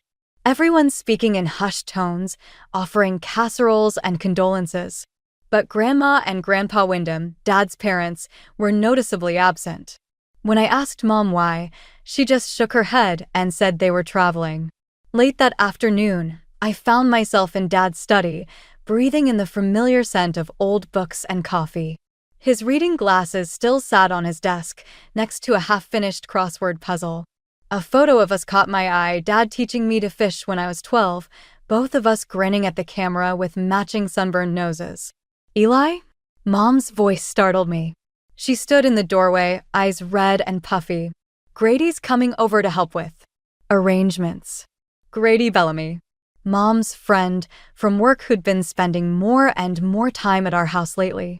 Something cold settled in my chest as pieces started clicking into place. Did Dad know? The words slipped out before I could stop them. About you and Grady? Mom flinched like I'd slapped her. This isn't the time, Elira. But it was exactly the time. Dad was gone, and his last moments alive had been filled with anger and betrayal. I turned back to the photo, unable to look at her. When will it be time, Mom? When you're ready to admit what really happened last night? She didn't answer. Her footsteps retreated down the hall, leaving me alone with Dad's ghost and questions that would haunt me for months to come. One thing was certain, nothing would ever be the same again. 6 months after Dad's funeral, Mom married Grady in our backyard. I watched from my bedroom window as they exchanged vows under the maple tree where Dad had built my childhood swing. The same tree he'd promised to hang fairy lights in for my graduation party next spring. Mom wore a cream-colored sundress and a smile I didn't recognize. Zara scattered rose petals, beaming at her role as flower girl. The small gathering of guests, mostly Grady's friends and family, applauded as they kissed. No one seemed to notice or care that Dad's parents weren't there. That half of our family was missing. Eli? Zara's voice pulled me from my thoughts. She stood in my doorway, still in her pale pink dress. Mom wants you to come down for pictures. I'm not feeling well, I said, the same excuse I'd used to avoid the ceremony. Maybe later. Zara's face fell. But we're family now. Grady says. Grady isn't my father. The words came out sharper than I intended. Zara flinched and guilt twisted in my stomach. None of this was her fault. Sorry, I softened my tone. I just need some time, okay? She nodded and disappeared downstairs, where laughter and music drifted up through the floorboards. I turned back to my window, watching as Grady led Mom in their first dance. His hand rested possessively on her lower back, and something in his expression made my skin crawl. Later that night, after the guests had gone and Zara was asleep, I crept down to the kitchen for water. Voices from the living room stopped me cold. We need to discuss what to do about Elira, Grady was saying. Her attitude is affecting Zara. She's grieving, Mom replied, but her defense sounded weak. It's only been 6 months. It's been long enough. Grady's voice hardened. We're a family now, Blythe. Either she accepts that, or we need to consider other options. What do you mean, other options? My sister's running that boarding school in Vermont. They have openings for the spring semester. The glass slipped from my hand, shattering on the tile floor. Silence fell in the living room. Eli? Mom called out. Is that you? I didn't answer. Instead, I ran back upstairs, my bare feet silent on the carpet. Behind me, I heard their muffled argument resume. The next morning, I woke to find boxes stacked in the hallway. Grady was directing movers, pointing out which furniture stayed and which went. What's happening? I asked Mom, who was supervising from the doorway. Grady's moving in properly now, she said, not meeting my eyes. We're making space for his things. I watched as they dismantled Dad's study, packing away his books and awards. His presence being erased piece by piece. When they reached for the fishing photo on his desk, I snapped. That's mine, I said, snatching it before the mover could wrap it in paper. Eli, Mom started, but Grady cut her off. Let her have it, he said smoothly. She'll need something for her dorm room, after all. My blood ran cold. So they'd already decided. That afternoon, I found Dad's old laptop buried in one of the boxes headed for storage. I smuggled it to my room, desperate for any connection to him. When I powered it on, a document was still open, an email draft dated the night he died. Mavis, it began. I know why you've been trying to warn me about Blythe. Tonight confirmed everything. I need your help protecting. The message cut off there. My hands shook as I read it again. Grandma had tried to warn him? About what? A knock at my door made me quickly close the laptop. Grady stood there, his smile not reaching his eyes. Family meeting downstairs, he said. We need to discuss your future. I nodded, my mind racing. Dad's unfinished email felt like a key to a door I didn't even know existed. Whatever Grandma Mavis had tried to tell him, whatever truth she knew, I had to find out. But first, I needed to stop them from shipping me off to Vermont. The family meeting about Vermont never happened. Instead, I spent the night digging through Dad's laptop, looking for any connection to my grandparents. My search led me to a password-protected folder labeled Family Matters. After 3 tries, I cracked it my birthday, followed by Zara's. Inside, I found dozens of emails between Dad and Grandma Mavis, dating back 12 years. The most recent ones made my stomach churn. James, the DNA test results confirm what we suspected. Grandma had written, "You need to confront Blythe about Zara. And about Grady. This deception has gone on long enough." The timestamp showed Dad had read this email the morning before he died. A soft knock interrupted my reading. "Eli?" Zara's voice came through the door. "Can I come in?" I quickly closed the laptop. "Sure." She slipped inside, clutching her pillow. "I had a bad dream. Can I sleep here?" Looking at her now, knowing what I knew, made my heart ache. She wasn't just my half-sister, she was Grady's daughter. Dad had raised her believing she was his, while Grady and Mom kept their secret. "Of course," I said, moving over. As she settled in beside me, I noticed she was wearing Dad's old college sweatshirt as a nightgown. The sight made me want to cry. "Eli," she whispered in the darkness. "Why doesn't Grady want you to stay?" My breath caught. "What do you mean?" I heard him talking to Mom. "He said you're too much like Dad, that it's not healthy for anyone." Before I could respond, footsteps creaked in the hallway. The door opened, revealing Grady's silhouette. "Zara," his voice was tight. "What are you doing in here?" "I had a nightmare. Back to your room." "Now." She scrambled out of bed, shooting me an apologetic look before scurrying past him. Grady lingered in the doorway. "We need to establish some boundaries," he said. "Zara's impressionable. She doesn't need to be influenced by your attitude." "You mean she doesn't need to remember Dad?" The words felt dangerous in my mouth, but I couldn't stop them. "Or is there something else you're worried about?" His expression shifted, something cold flickering behind his eyes. "What exactly are you implying?" "Nothing," I said, but my hand instinctively moved to cover Dad's laptop. "Just wondering why you're so eager to send me away." He stepped into my room, closing the door behind him. "Listen carefully, Eliora. Your mother and I are trying to build something here. A fresh start. If you can't be part of that, there are other options. Like Vermont? Like wherever necessary." His gaze fell on the laptop. "What's that?" "Schoolwork. On your father's computer?" He moved closer. "Hand it over." "No." I clutched it to my chest. "This isn't a request." He reached for it, but I scrambled backward. "Get out of my room." The door burst open. Mom stood there, looking between us with wide eyes. "What's going on?" "Your daughter's been going through James's personal files," Grady said. "Who knows what she's found?" Mom's face paled. "Eli, give me the laptop." "Why?" "Afraid of what else I might discover." I opened it, hands shaking. "Like these emails from Grandma Mavis? Or the DNA test results?" The color drained from Mom's face. Grady's hands clenched into fists. "How long were you going to keep lying?" I demanded. "Dad knew, didn't he? That night, when he left, he finally figured it out. About you too. About Zara." "Enough." Grady's shout made me flinch. "Blythe, handle this." "Now." Mom stepped forward, tears in her eyes. "Sweetheart, please. It's complicated." "No, it's really not."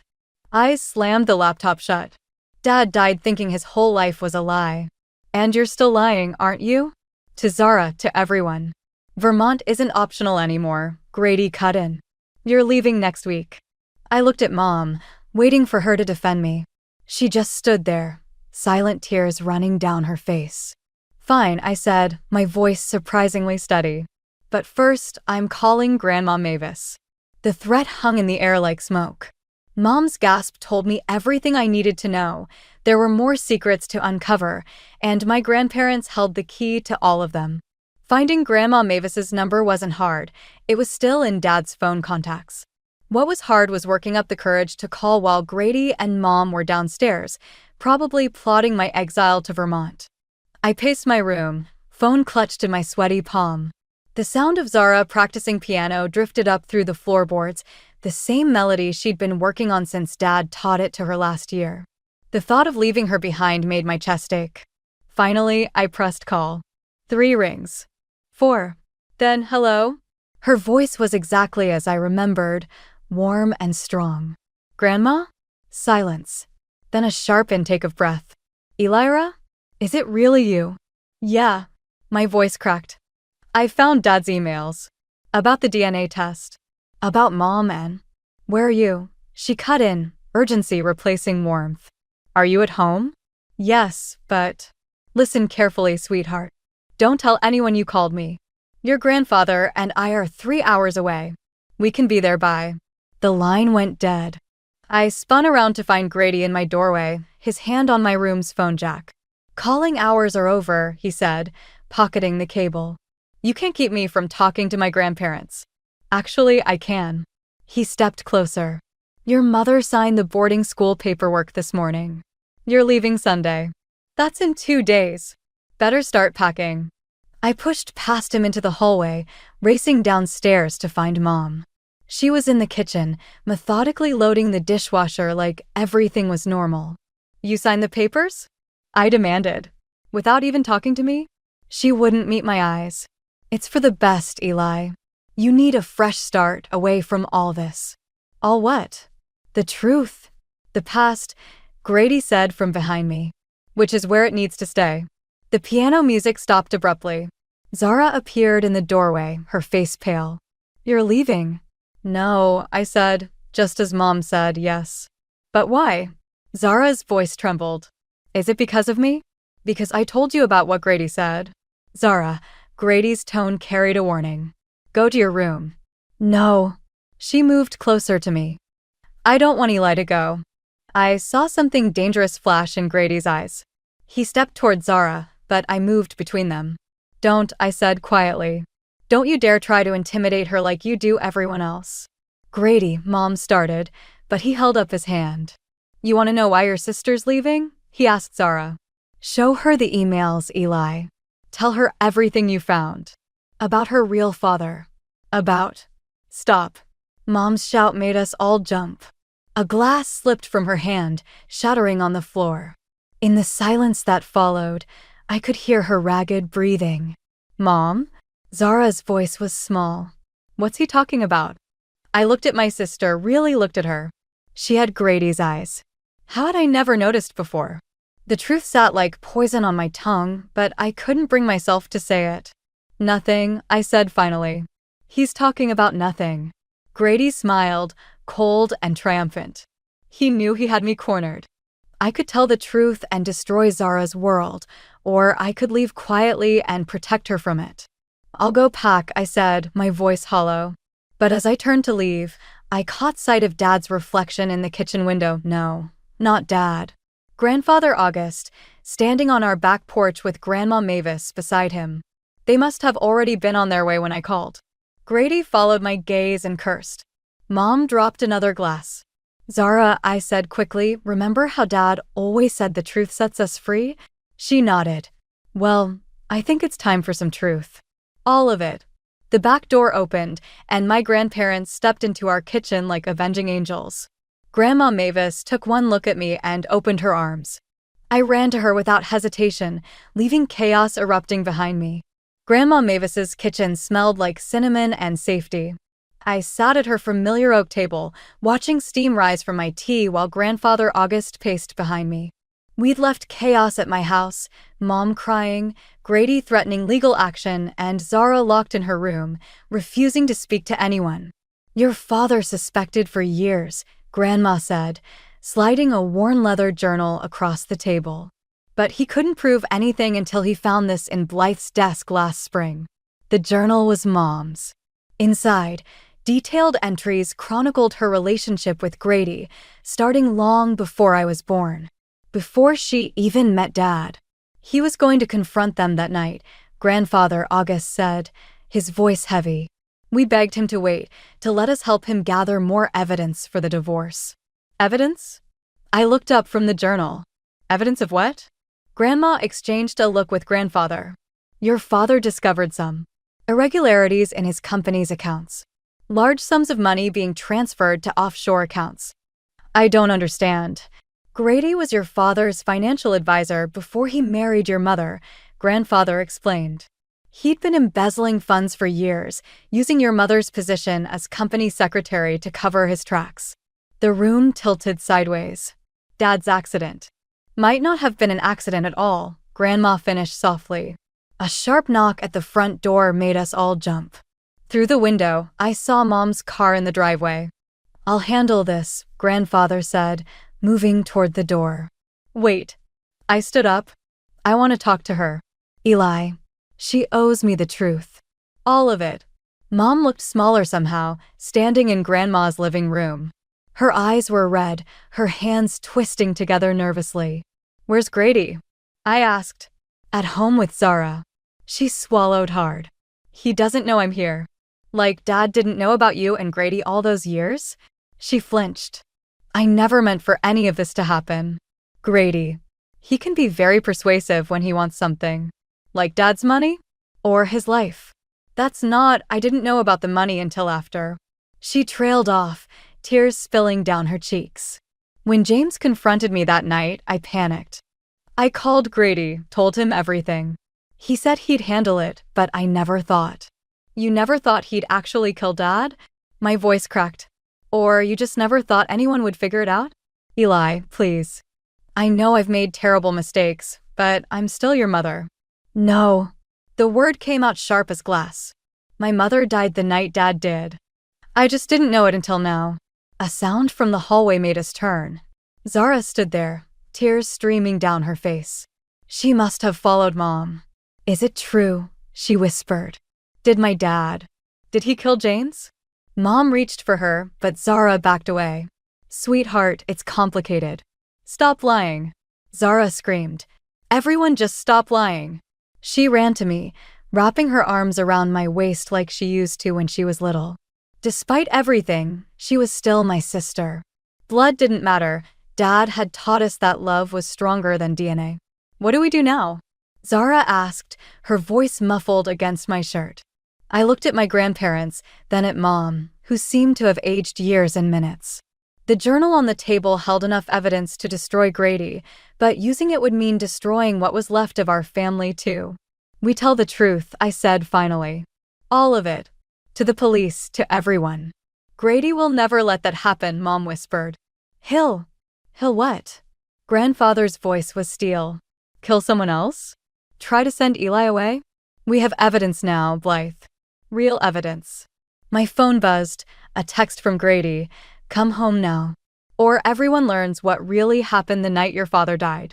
I showed it to the others. Mom went pale. He's bluffing, she said, but her voice shook. Maybe, I replied, already grabbing my keys. But I'm done running from the truth. Grandma caught my arm. You're not going alone. I looked at my sister, still clinging to me, then at the journal that held our father's death warrant. No, I agreed. We're all going. It's time to finish this. The house was dark when we pulled into the driveway. Too dark. Even the porch light was off, which Mom never allowed. Grandfather August insisted on calling the police, but I knew we couldn't wait.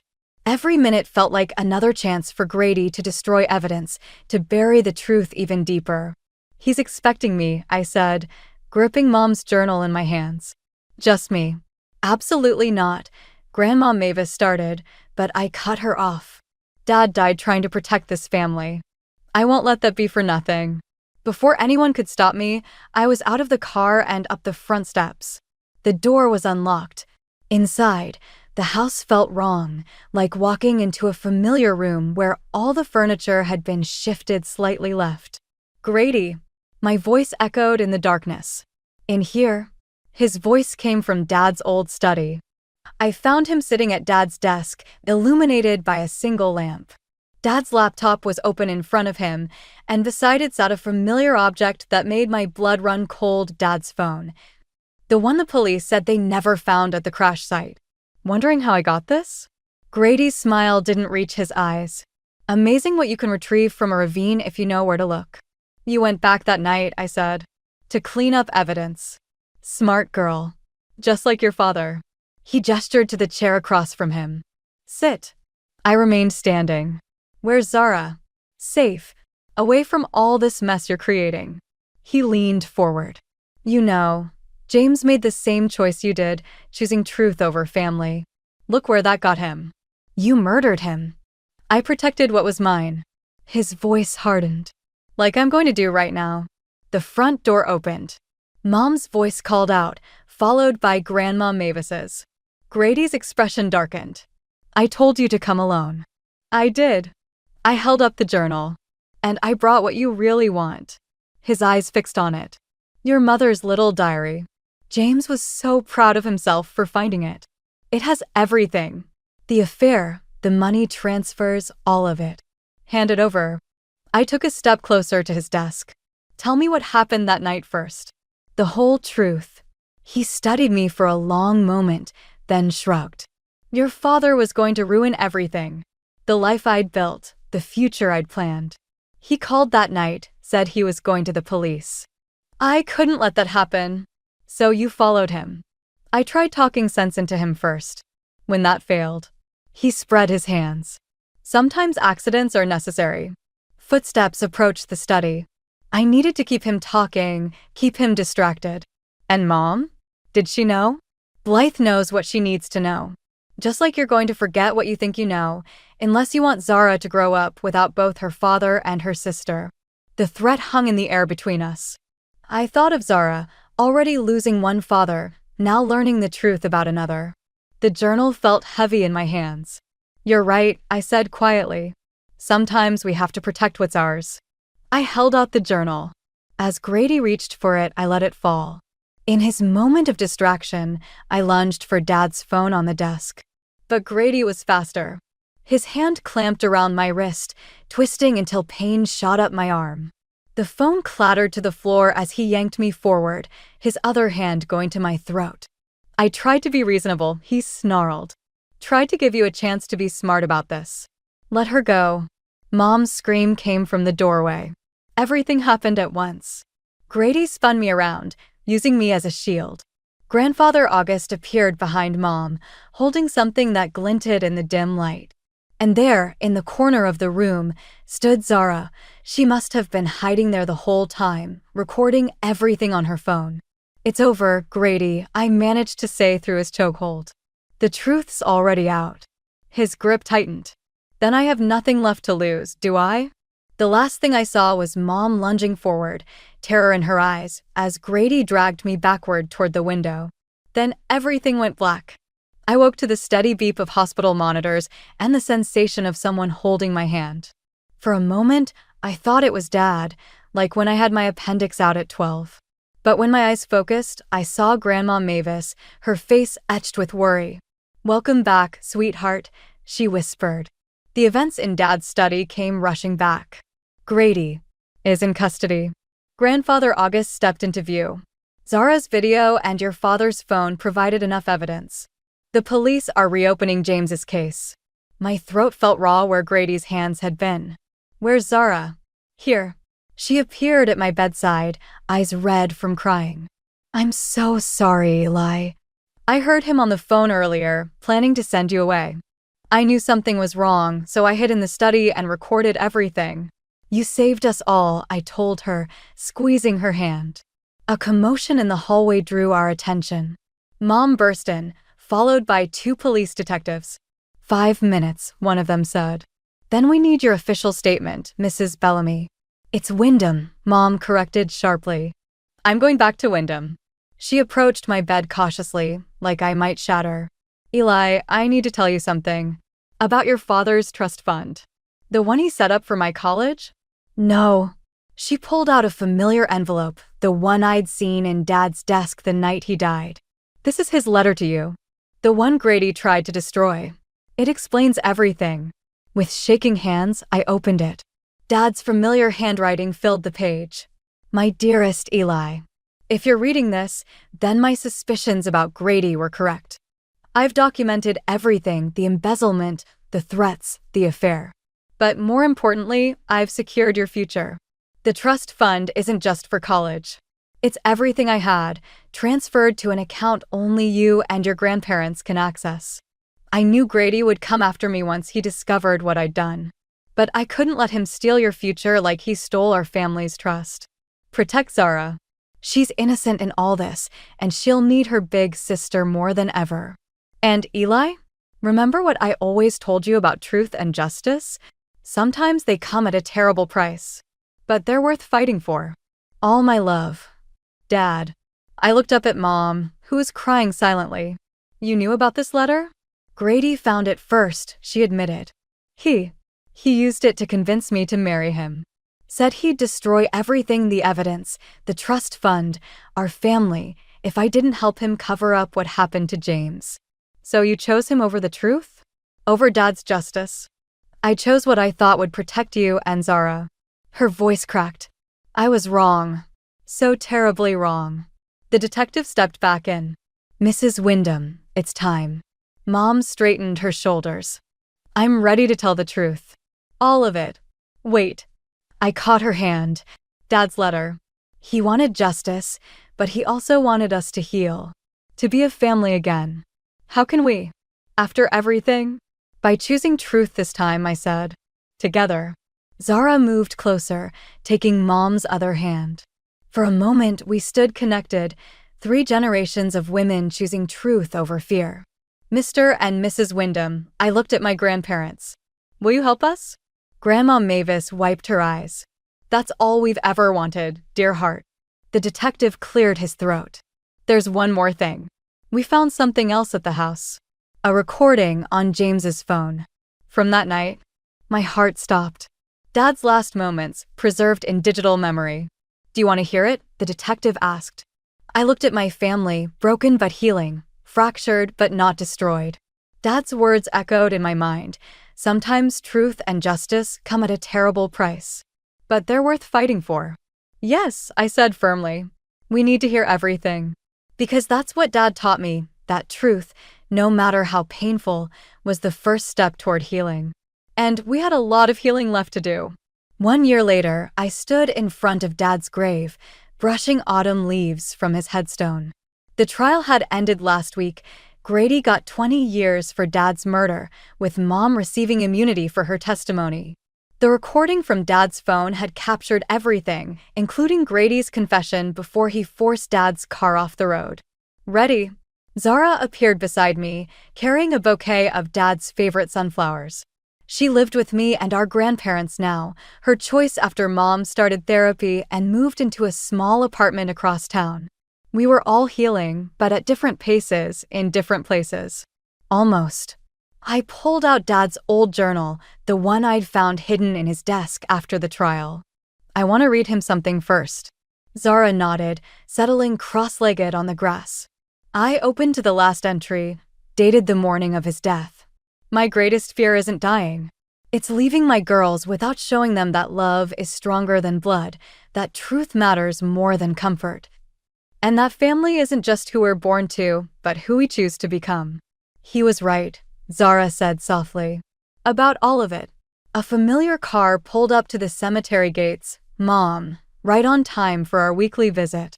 These meetings were still awkward, filled with careful conversations and tentative steps toward forgiveness. But we kept showing up, week after week, choosing truth over comfort, just like Dad taught us. Girls? Grandma Mavis called from behind us. Your mother's here. I closed the journal, tucking it back into my bag next to the acceptance letter from Dad's alma mater. The trust fund he'd set up would cover my tuition, but it was his words, not his money, that had guided me here. Mom approached slowly, carrying her own flowers. Her hair was graying at the temples now, and grief had etched permanent lines around her eyes. But there was something lighter about her these days, like setting down a heavy secret had allowed her to stand straighter. "I found something," she said, holding out an envelope. "In my old diary." Inside was a photo I'd never seen, Dad teaching me to write my name, both of us laughing as I scribbled backwards letters across his legal pad. On the back, he'd written, Eli's first story, about a family of birds who flew in different directions but always found their way home.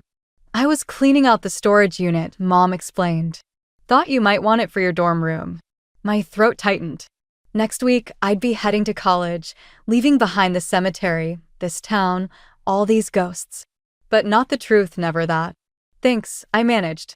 Then, surprising us both, I hugged her. Zara joined us, then Grandma Mavis and Grandfather August. We stood there, this patchwork family held together by choice rather than obligation, by truth rather than comfort. Later that night, as I packed my room, I found one last surprise, a sealed envelope that had fallen behind my desk. Dad's handwriting again, but this time addressed to both my daughters. Zara sat beside me as I read. "My dear girls, by the time you read this, you'll understand that family isn't always what it seems. But here's what I know for certain. Love doesn't care about DNA. Truth doesn't bend to convenience. And strength isn't about never falling. It's about who helps you stand back up. Eli, protect your sister's heart. Zara, guard your sister's spirit. Together, you're stronger than any secret, any lie, any storm. And remember, sometimes the hardest paths lead us exactly where we need to be. All my love. Dad." I looked at Zara, this sister who wasn't my sister by blood, but was my sister in all the ways that mattered. She smiled, tears in her eyes. "He knew," she whispered. "He knew all along, and he loved us anyway." "No," I corrected gently. "He loved us completely." Because that was Dad's final lesson, that love, like truth, doesn't need qualifiers. It simply is. And sometimes, that's enough to build a future on.